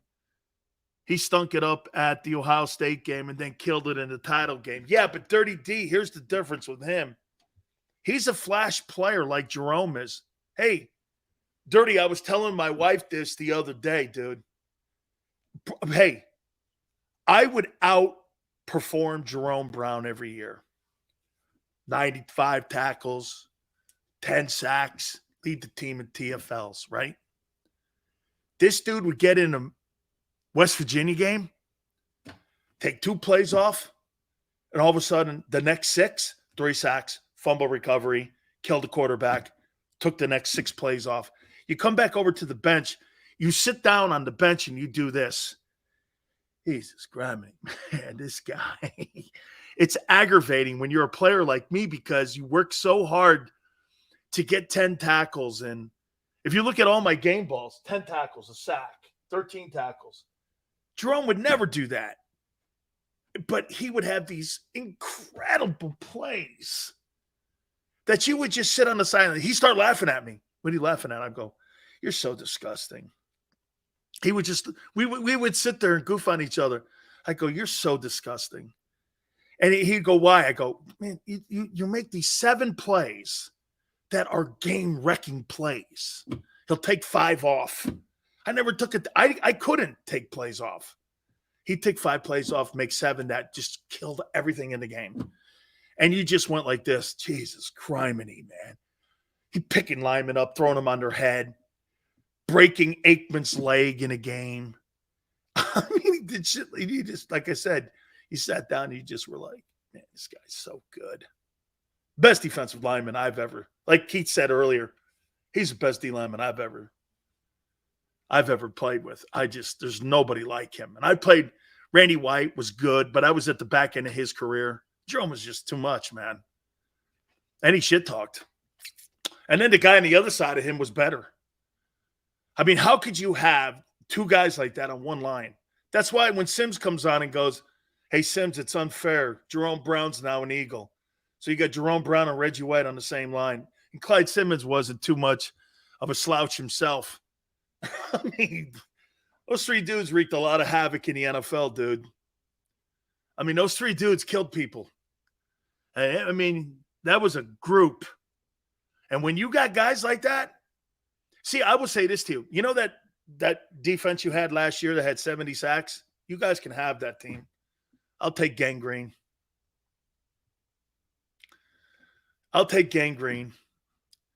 Sills, but last year's Eagle defense was the greatest defense in Eagle history. Nah, it's all right. I'll take Gangrene. Okay, I'll just take Gangrene. I don't know. There's something about that group. And then those guys you had roaming around in the secondary, Hopkins and Waters. I'll take those guys, man. Those guys put the fear of Jesus Christ in you. I mean, and man, it was not that was not a defense you messed with. That knocked the teeth out of you, man. There's no defense. See that defense you had last year, 16th against the run. There was one year, I think, that Eagle defense led the NFL in pass defense, rush defense, scoring defense. I think it was like third down percent, everything. I think that was number one across the board. You just couldn't get anywhere with them. They killed everything that moved, man. Receivers, Michael Irvin says, when you played against that team, and he used to have great battles with Aeneas Williams. You remember that guy? Remember that guy, Aeneas Williams? Played with the Cardinals. I think the Rams, too. Michael goes, man, nobody, no. You just didn't do that shit against the Eagle defense. And you kept your mouth shut. You kept your mouth shut because they heard you. They heard you chirping. Okay, they heard you chirping. Okay. Gang Green went a few years without a 100-yard rush or like 50 straight games. Hey, that sounds right, man. Who's more likely to get traded tonight, DeAndre Hopkins or Bubba Baker? Wow, can you imagine that? So Arizona Cardinals hire a new coach and everyone wants out. That Gang Green team was lethal. Dirty D. You have no idea. Well, you do. You do. You guys were a fan of that team. Crazy. All right. We are going to make our final predictions with you for tonight's draft. We're getting there. We're getting there. Hit the like button. Keep it here on the National Football Show. Go to get your game on. Go for the beers. Go for the cheers. Go for the hit and the hits. Go for the stakes and the stakes. Go to get your parlay on. Go to get your party on. Go for the scene. Go for the screens. Go for the gallery. Go for the win. Go to Ocean. Visit theoceanac.com to plan your visit. When it comes to the fight against insurance companies, large corporations, and the healthcare industry, injured victims are always the underdog. But that doesn't worry us. At Messon Associates, we're an injury law firm from Philadelphia, and we come to fight. Our clients know that they've got representation with a chip on its shoulder, and it's the same chip that makes Philly the toughest city in the country. Call 215-568-3500 or visit us online at messalaw.com. Messon Associates, the toughest injury firm in Philadelphia. Heading down the shore, have a ball once more. Here, imaginations run wild and time stands still. Because here, you can find the best of the Jersey Shore, all on one 5-mile island. So leave the old you behind and get lost in the woods. Wild, wild, wild days.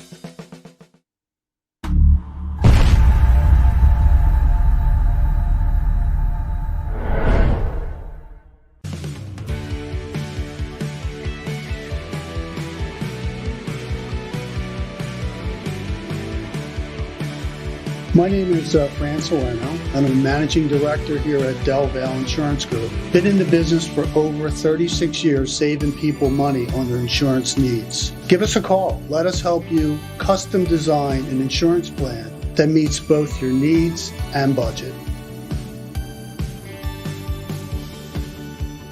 They're carving them up and good play calling along the way. First and goal at the 6.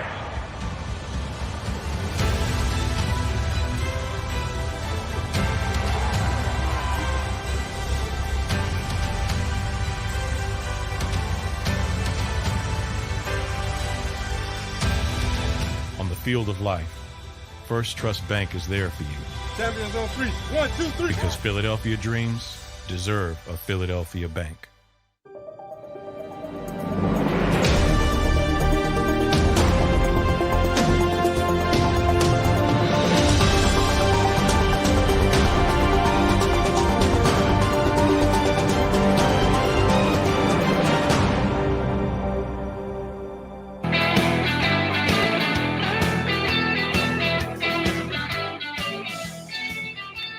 Big Sil! National Football Show. Man. All right. I'm going to make my final predictions here. And I want you to understand picking a player right now is kind of crazy in a way. It's more of a sandbox of players. Okay? Here's my move. See, the 30th pick is going to be for quantity. I think that's a quantity pick, meaning that I'm going to get out of there. If Howie does his job at 10, now, depending, some teams may come to him and offer him a treasure chest to get to 10, especially if players fall. What if Stroud's at 10? Would the Raiders move up? Or would the Raiders want to get down or move up? Here, with Detroit?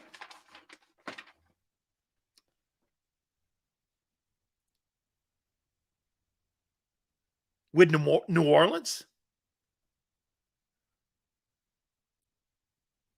Is Pittsburgh sold on Kenny Pickett? Drafted him last year. I guess they're going to give him another year. How about Washington? I don't see Washington trading. Well, then again, the Cowboys and Eagles traded on draft night. And that's how you guys got Devontae, and that's how they got Michael Parsons. I don't believe New England would.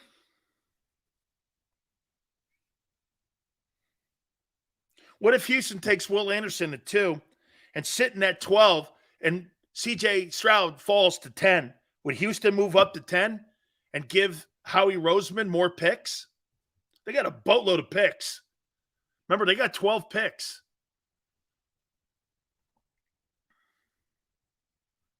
So again, this is going to be more about treasure chest. And to me, I would say this to you. Moving up is only one player. Some of you are going to go, Sills, would you move up to 9 with the Bears so you can draft Jalen Carter? You see, the Bears are probably going to be at this. The Bears are going to be tugging at this.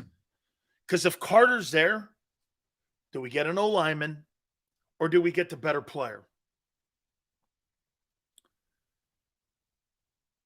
And it just doesn't seem to me that they have an emphasis on defense. I think everybody's going to look at what the Eagles are doing by loading up on offense, especially with how shitty the NFC is. I think you got to take offensive people. If you're Chicago, you've got to get players around that kid. You can't be building that side of the ball up with premium picks for players on the other side of the ball that will not help your quarterback. If you got a D tackle, how in the world does that help your the worst run defense in the NFL when he has no one around him? He has nobody around him. And you just had a propensity to show you got rid of Roquan for 2 dudes, and you decided to split the $100 million with 2 guys that are average ball players. Hey, TJ Edwards is a good ball player, but he is not sensational. Seals, every NFC team but Philly needs a quarterback. I don't think Detroit does. I don't think Seattle does. San Francisco does. Minnesota doesn't.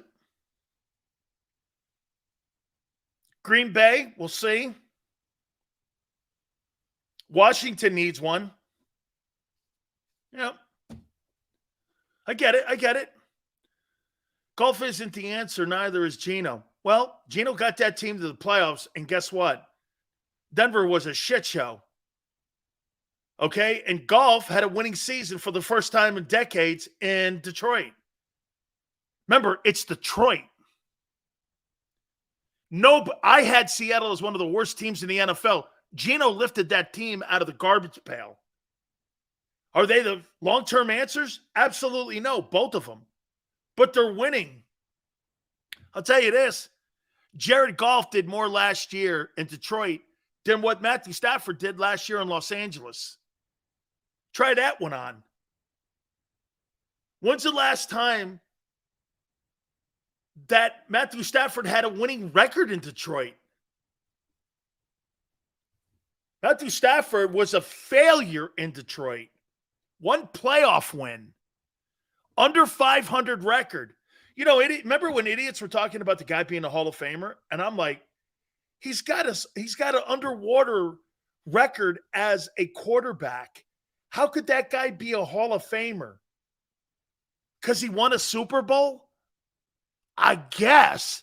1 year does not make you a... Matthew Stafford's not an elite quarterback. Even with the win, he's not elite. There's nothing elite about him. He's got a great arm. That's it. He don't win a lot. He won one time. Is that enough? You know who Matthew Stafford is? He's the modern-day Joe Namath. Matthew Stafford is the modern-day Joe Namath. Okay? Joe Namath doesn't have a... You know, Joe Namath is the only quarterback in the NFL with, like, more interceptions and a losing record. But they put him in because he was on the shitty Jets and he won Super Bowl III. That's it. Was he a good player? Absolutely. But I don't care what anybody says about Joe Namath. Could he throw the ball beautiful? Yeah, Stafford throws the ball beautiful. Matthew Stafford's a modern-day Joe Namath. Okay? So to me, the players that you look at, got to think about Anderson because you got a relationship with Jonathan Gannon at 3. I would think about it. I totally would think about it. Then you got to worry about Seattle and Detroit and Carter. Carter's the second best player. Then when you get down to 10, if Paris isn't gone, you got Paris and Bijan Robinson. Which guy do you feel is going to help your football team the most impactfully try to win a Super Bowl right now? By the way, let me throw this at you. If you're going to front-end Jalen Hurts' contract, isn't the emphasis in Philadelphia to win today? It's the emphasis is to win today, isn't it? Not 5 years from now. Today. Jalen's contract shows you what the Eagles are doing. They're pushing everything in again. They're telling you, just by the way the contract is constructed, they're pushing everything in. So my sandbox at 10, move up for Anderson. Jalen Carter's your second option. How far is he's going to be? Somewhere near Seattle and Detroit. You want to move up to that, you're going to have to give up some draft picks. Okay? Then if you sit at 10, depending on this kid Hendon Hooker, he could be a dynamic in this. I don't believe he's a top 10 guy. I do believe Anthony Richardson's going to get in that top 10. I think the Kentucky quarterback, the Gator quarterback, OSU, and the Bama QB are going top 10. That's 4 dudes. So you got 6 picks. Tyree Wilson, Jalen Carter, Will Anderson. Okay? Quarterbacks, 3. That means 2 are left. Paris Johnson's probably the 9th. And then there's Tyree Wilson. Where do all those guys go? What organizations make the right call? And how he sits at 10. Dude, the player he covets may actually fall to him. He's got a sandbox of those 5 guys. Those 5 guys, the rest of them, I'm telling you. The rest of them are all pretty decent. There's like 13 players in this draft. It's not what you think. What did Chris Landry say? There's like 53 solid players that are in this draft. There's like 13 really good ones and 5 impact guys. And I happen to agree with that. Hey, guys, our draft show, don't forget, with all the guys sitting there at Oceans, should be a fabulous show tonight. If you want to watch what we're doing too, at Dan Sileo Show, I'll be tweeting out during the draft too. So, hey, tomorrow's going to be an exciting day. And it should be an exciting night tonight. Don't forget, make sure you check out the fellows over at Oceans. Should be fantastic. Absolutely always the best coverage there is on the planet. Seth is going to be involved with it. Can't wait to watch it and listen to it. Can't wait to watch the draft. Have a fabulous draft night. We will catch you tomorrow, and it will be a ton of content, I promise you. Xander, Big Joe, thank you. Tone, as always, spectacular stuff. Stay tuned for the draft show. That should be great. We'll catch you tomorrow, 3 to 6, and we'll see you on the flip side. Go to get your game on. Go for the beers. Go for the cheers. Go for the hit and the hits. Go for the stakes and the stakes. Go to get your parlay on. Go to get your party on. Go for the scene. Go for the screens. Go for the gallery. Go for the win. Go to Ocean. Visit theoceanac.com to plan your visit.